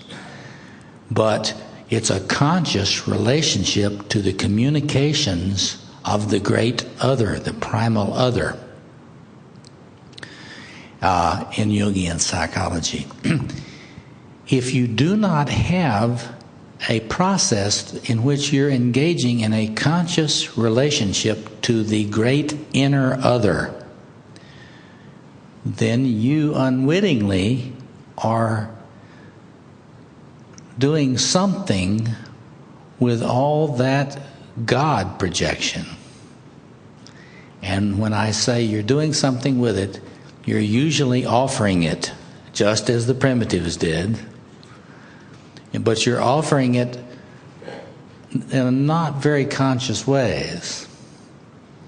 And that is what I mean by an unconscious sacrificial practice. And so our whole thing this weekend is, number one, getting clear about the existence of the great other. The ancient people were clear about it. They never doubted it. We have gotten brain dead about this. We have to get awake to the presence of the great other. We've got to get it conscious. We've got to know it doesn't stop being aware of us when we stop being aware of it. We will engage in repetition compulsions, which are a form of unconscious acting out of a sacrificial process, to the extent that we don't become conscious of it. Jungian classical point of view, and I find I'm not in opposition to this, tries to get this conscious and ongoing and build it in as a way you live your life. You seek to practice this synchronistic attitude the rest of your life so that your ego never again gets set up as the capital C center of your life. Because a Jungian knows that if your ego becomes set up as the capital C center of your life, that is an enormous inflation. It is inevitable that the great self will become adversarial toward you. It will cut you off at the knees. So there's a sense, remember Jung always discussed the archetypal self as being more like the Hebrew God, not like the nice God of the Christians. Well, I agree with that. I think that the archetypal self doesn't function, doesn't respond well to disrespect. So our whole process this weekend is just to talk about getting conscious that you're engaged in a ritual process. If it's unconscious, we need to make it conscious. And then we need to create a vessel.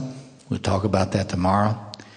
For you to be able to practice far more consciously every day.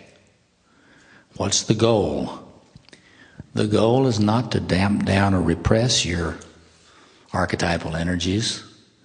The goal is to actually work toward having the optimum access to them so that you can be optimally productive and creative and radiant in your life.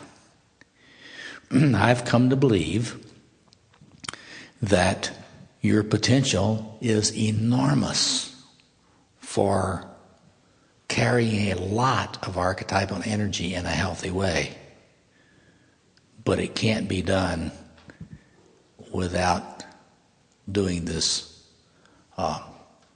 conscious, imaginal practice. So let's open it up again. Think of examples from a person who, and go ahead, you start. A person who had one of, say, Joseph Campbell's Follow Your Bliss experiences as a young college student. And where I'm going with this is that at the time, this person didn't see his idealization of the experience, say a film composer that was everybody knows and has heard of, and thought, wow, that was a potential career path that had never been thought of before. And yet it wasn't something that came naturally, say, in talent that this person was aware of. So I'm trying to separate out now kind of the pluses and minuses of this idealization, this projection. Now, is there wisdom in it? Is in fact that was that in fact a potential career path, or was it simply big quadrant? A delusional fantasy, yes. Exactly. How do you kind of separate those two? Yeah. He's asking, how do you either as a person or working with someone help them differentiate between grandiose delusional fantasies, which are really dangerous and may lead the person into a train wreck, and an insight into a potential path that could be actualized. See, that is what we talk of as a discernment process. Destiny, you can think about destiny. Destiny is not like fate. Fate is something, the fantasy of fate is it's going to happen anyway. Fate is going to happen anyway. Destiny, the way it's been thought about, is you may have a destiny, but you may not actualize it. That is to say, there might be a gift that you have that if you were really to optimally express your gifts, you might actually become a filmmaker. You might become a medical person or a writer. So the real question is the synchronistic convergence between a dream and talents. Because if it is something that is to be one's path, there will be talents there that actually start to come online. But they don't come online without work and risk and effort. And so it's a real discernment process, and it is never this is not neat. This is a hard, scary business, because a lot of the time people are so suppressed that their dreams never get heard. And then when that dream comes up, it may be real grandiose. And this is where the self-psychologists have helped us to realize that when a grandiose fantasy comes up, you have to kind of make a place for it to be related to. And then you can test and see whether there's any talent there. And so the creation of spaces where we can hold our grandiose fantasies with some empathy and some appreciation without having to actualize them all is a very important part of what we're talking about. My dictum has always been, well, try to befriend your grandiosity. That doesn't mean let it run away with you, but it means let your grandiose fantasies raise questions about your idea that you're just ordinary. You follow me? So it's a discernment process. There's no easy answer to that, except that if it's really your synchronistic destiny, and you think that you have a calling to be a great writer, there will be some talent there. And you will also make a commitment to develop it. And if you don't want to make a commitment to develop it, then it's really just a cul-de-sac away from reality. Do you kind of get where I'm going with that? Yeah. But in practice, in actual practice and working with people, what will happen is if they sense that you are not going to nuke them when they bring up their dreams, they will bring their dream in. And it's very important to hold a person's dreams with some empathy and respect, and let them explore their dreams. But you have to be a part, you kind of have to help them reflect on what the cost of this dream would be. Is this a cost you're really willing to risk paying? Because what I've noticed with people's grandiose fantasies is they want to be great, but they want it cheap. You know, they want it to have a small price tag on it. And so that's understandable. What else you want to give us an example of? Yes? I remember reading Bruno Bettelheim's book, and he was talking about people who would want to express themselves in psychotherapy with the children, and that it was a real calling within them to do that. But the opportunity really wasn't there, and how important it was that they understand that this could be expressed in an avocation rather than a vocation, yes. And that this part of them would remain alive and it wouldn't be crushed. Yes. And this is a part of them that would continue to nourish their personality. Exactly. And just an example of a very wise thing that Bruno Bettelheim did. The point there is that there's gold in your grandiose fantasies. And we need to have your grandiose fantasies held in your own vessel, consciously, so that you can cook them and get the real gold out of them. Because, for example, you may not be able to write the great American novel, but you might be able to write a short story. And if you're not able to write a short story, you might actually become, as somebody I noticed recently, you might become an incredible writer of letters. And that's an art form, writing letters. So it's important to realize that there's really some of the real you in your grandiose fantasies. And it's important to create a hospitable space in your process where you can let yourself know what they are. You can keep a sense of humor about them, but it's important to let yourself know what they are, because that kind of tells where your soul is wanting to go. So that's a really good example. Thank you for that. Yes, back here. Take a person who, at an early age, due to family circumstance, had to develop an intense servitude and almost a role What's of that word, an intense? Servitude. And almost a concierge role to a parent, but developed these to an extreme skill through some horror, but nobody died and moved on in life. Went on to choose professions and was driven and felt comfortable subjectively in professions of servitude. Do we call that service? Yes, service, like customer service. And doing that, there was still a healthy development of the magician, healthy development of the warrior. Get stuff done, know the insides, know what the other person is thinking. But there was no development of the king or the royal.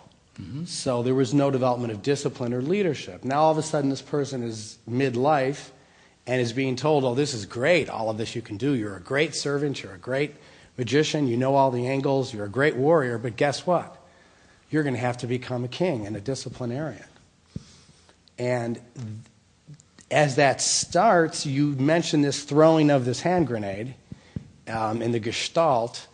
There's a real hesitancy because being a musician, you could see quickly how to pull people apart in a workplace, and that's unethical and dangerous and counterproductive. But still, all of a sudden, you have to turn around and become a king and be something that you've never been. First comment. Anybody that's into service is manifesting royal energy. That is royal energy. Very important royal energy.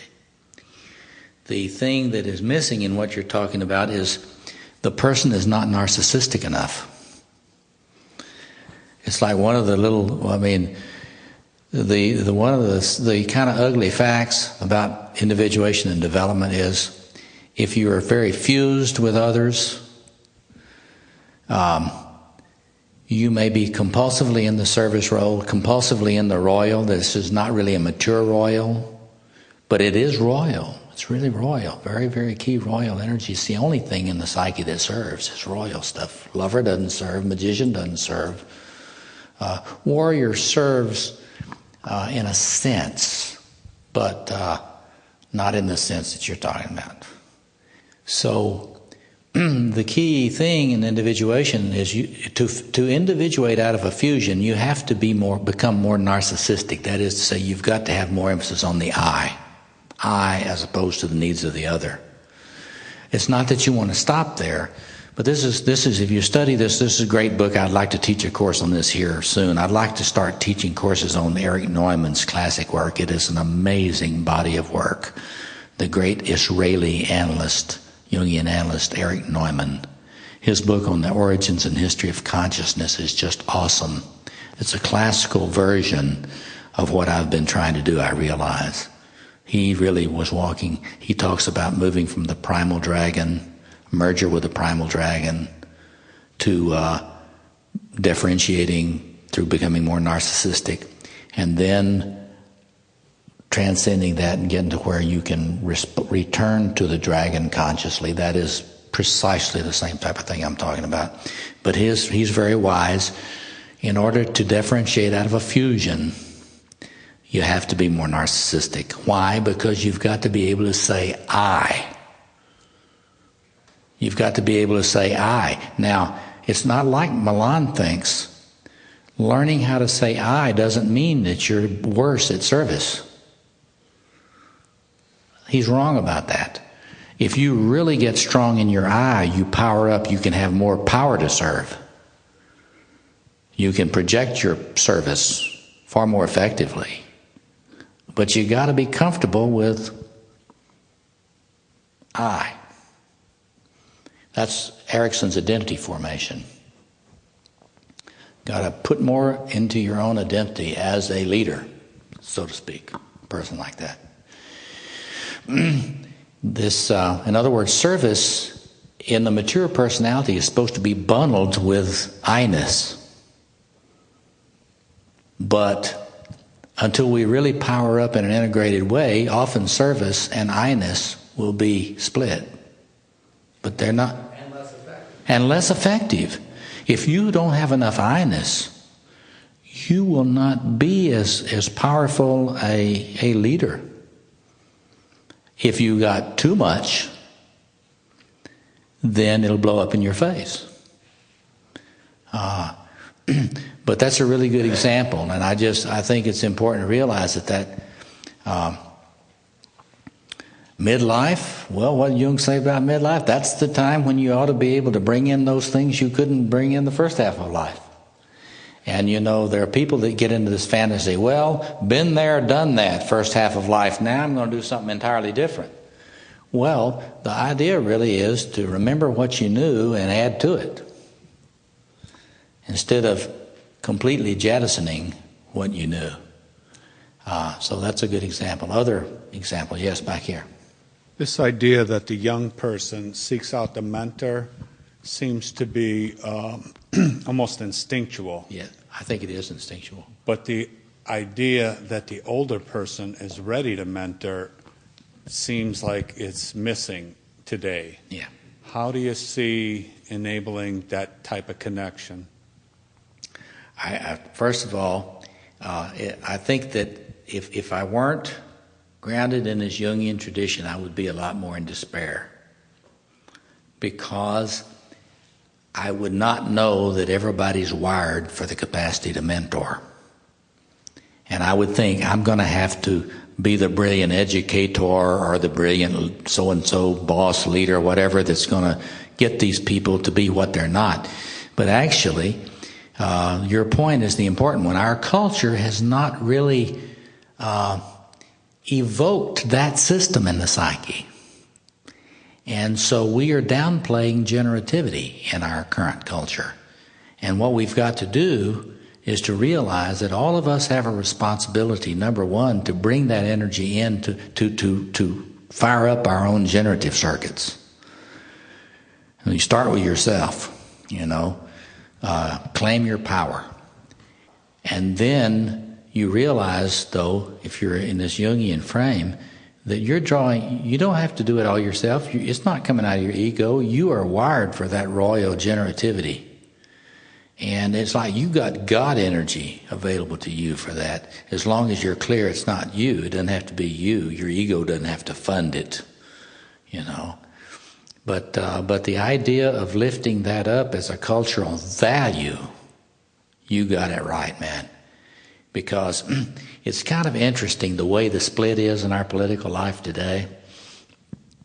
When I get all these technical books I'm working on now done, I would like to write something on, more the psychology of civilization and talk about how, for example, the Democrats, the liberal Democrats, they're aware of the one royal theme, that is, you got to include everybody. Your caring has to be inclusive. That's a royal theme. That's absolutely right. They have disconnected from another royal theme, though, production. Their idea of funding that is to tax other people. So it's very interesting. You've got the desire for inclusive caring, which is clearly royal and is missing from their opposition. A lot of the time, most of the talk of compassionate conservatism on the right is just window dressing. But on the right, they understand that if you're going to be the royal thing, you have to provide. And if you're going to provide, you have to generate wealth. You have to generate wealth. You can't just spend it and not generate it.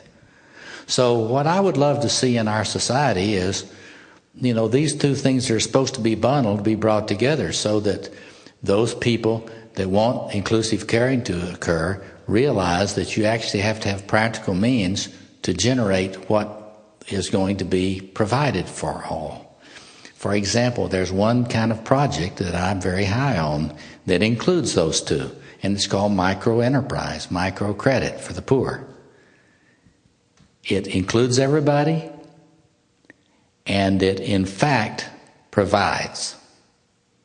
And so it's not just a pipe dream. There's a whole network of people all over the world who are trying to get those agendas together. But in our American political life, you've got the people that care, and you got the people that want to generate. And there's a kind of an archetypal split.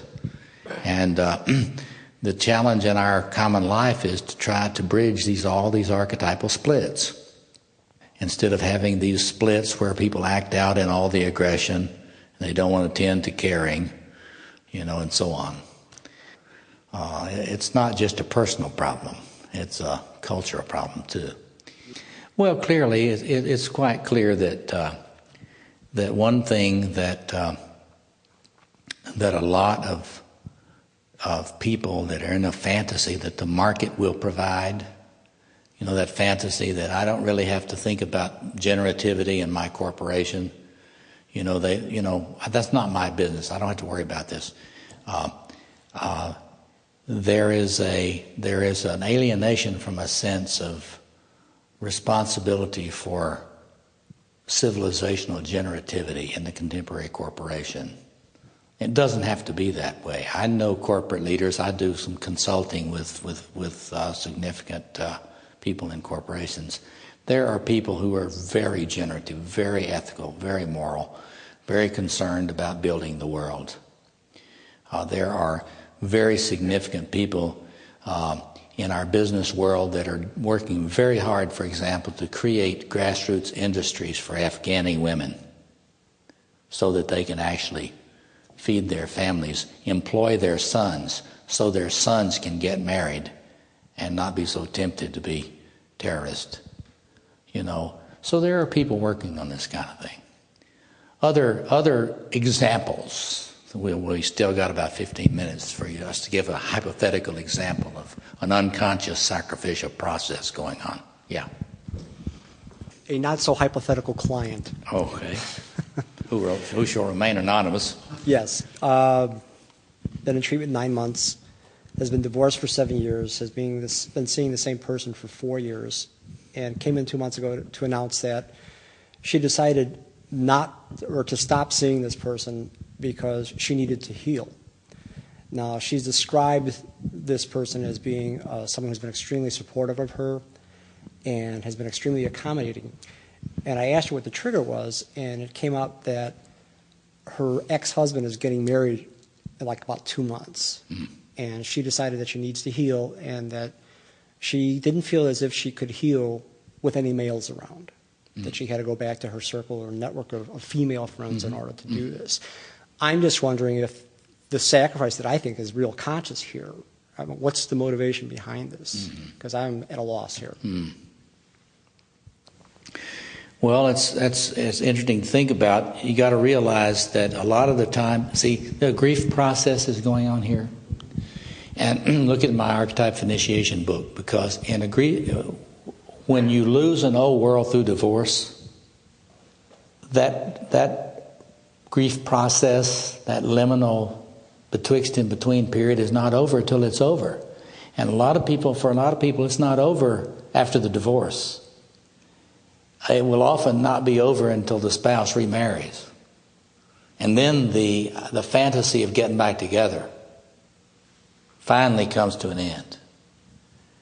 Then the acceptance of the new reality is a shock.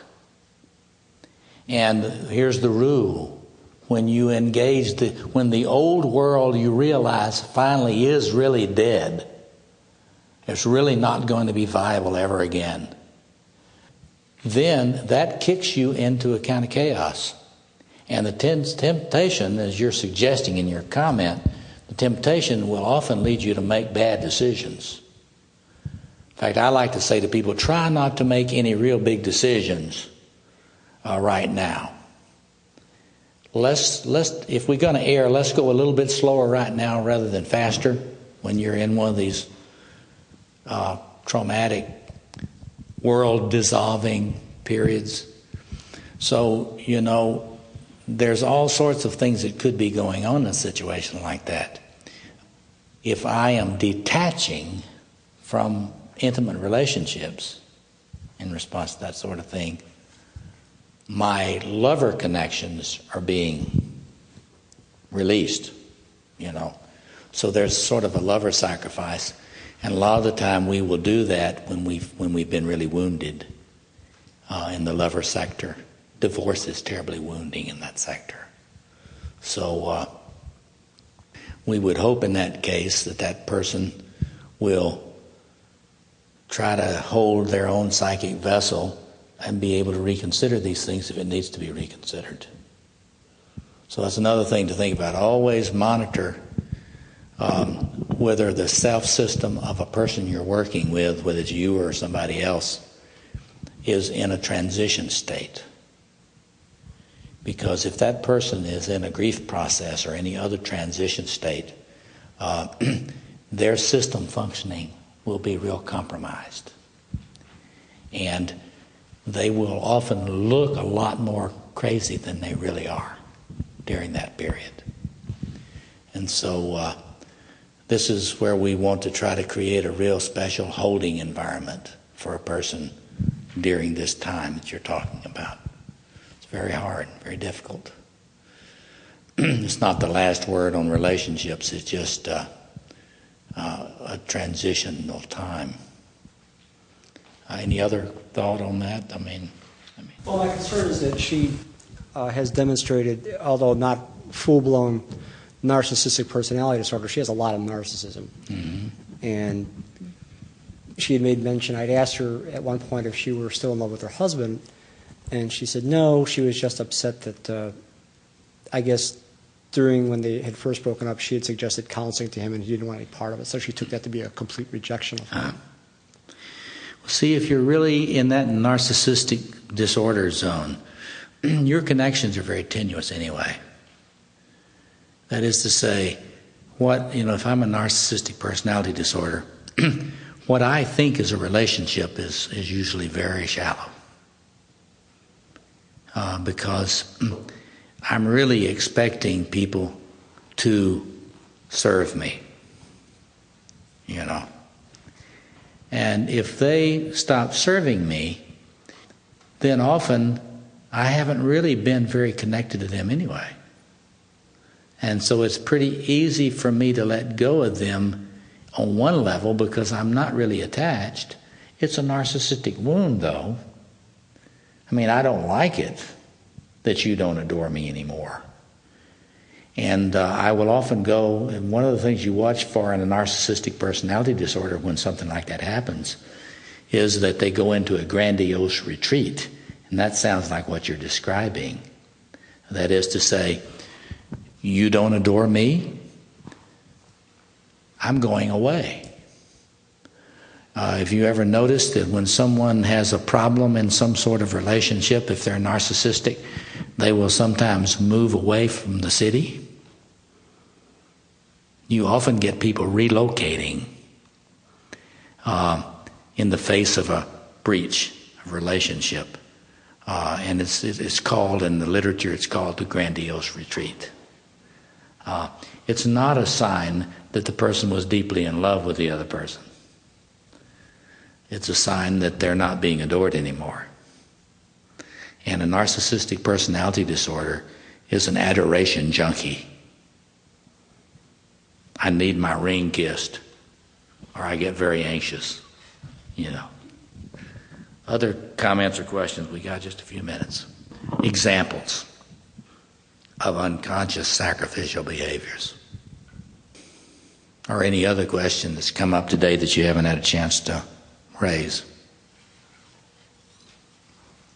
I guess my mind goes to the opposite of an unconscious sacrifice, and that isn't there a nobility and a dignity in a conscious sacrifice? Yes. Yeah, he says his mind goes to an authentic sacrifice. Question of an authentic sacrifice.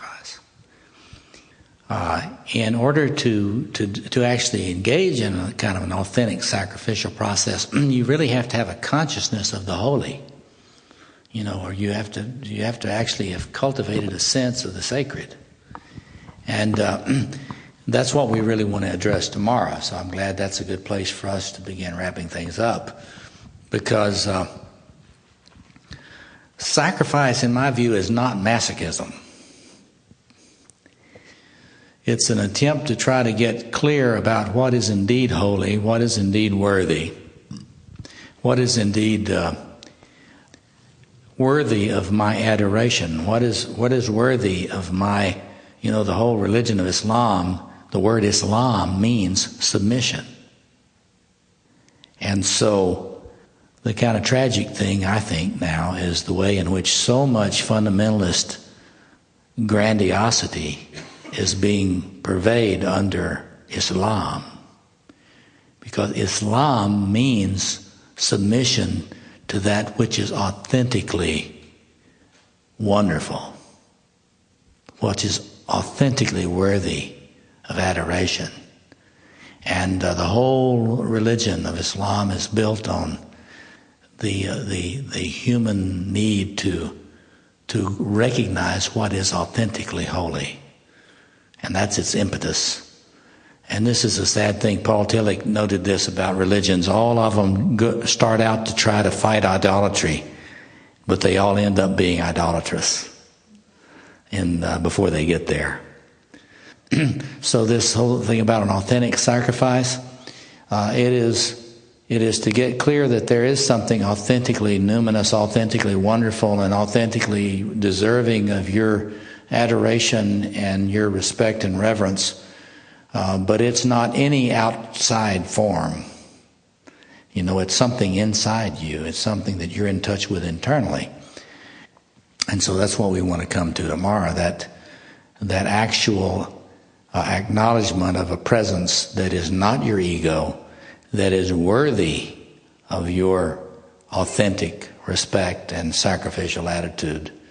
And the interesting thing, we'll focus on this a lot tomorrow, that contrary to what a narcissistic secularist West would have us believe, you don't actually become your best self by becoming more narcissistic in the final end.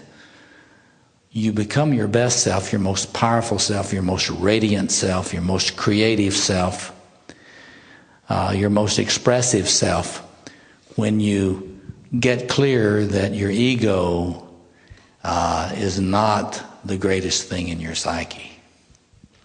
And by that knowledge and being able to work with that, you actually can be the channel of far more radiant dragon energies than ever before, and channel them without becoming self-destructive or destructive of others. That's the image of, in Christian mythology, that's the image of Jesus. And I'll speak to that tomorrow when we're talking about the imagery of the Mass, Jesus sacrificing himself as high priest, and all that sort of thing. What I'm going to lift up for you tomorrow is it was no accident that Jung talked about transformation symbolism in the Mass, and the importance of looking at that imagery.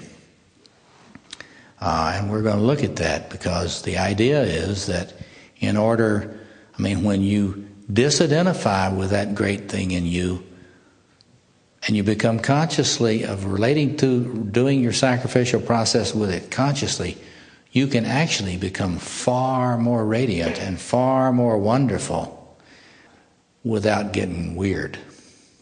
And so we'll come back there tomorrow. So let me get that reference for you. The volume that, if you have the collected works, that I'm going to look at a little bit tomorrow, is this the section in Alchemical Studies, Volume 13. It's the section in there on the philosophical tree. It's about it's a reference from Chinese alchemy, and the section begins on page 324 and following. And it's really the model which I believe, if you think about this process of conscious sacrifice that Edinger hints at, but the thing about Edinger is he knows all this stuff, but he doesn't really lead you carefully through it in terms of, well, what should I really do to develop my ego self-axis? And tomorrow I want to focus with you on what you should really do to cultivate that inner relationship. So thanks a lot for coming and supporting the Jung Institute today. We appreciate it very much. And think about your own unconscious sacrifice and what you would like to get conscious about, and we'll get into this more tomorrow under this alchemical image. Thanks a lot. We'll see you tomorrow we'll start promptly at 10. At 10. At 10. At 10. At 10. Discover your true masculine power through the king, warrior, magician, and lover archetypes, energies that have defined strong men for millennia. In just 5 minutes, this free test reveals which of your masculine energies are in balance and which need work. The result? Clear direction for your personal development and masculine empowerment. Thousands of men have gained insights to reshape their lives. Why not you? Take the Masculine Energy Indicator test now at masculinetest.com.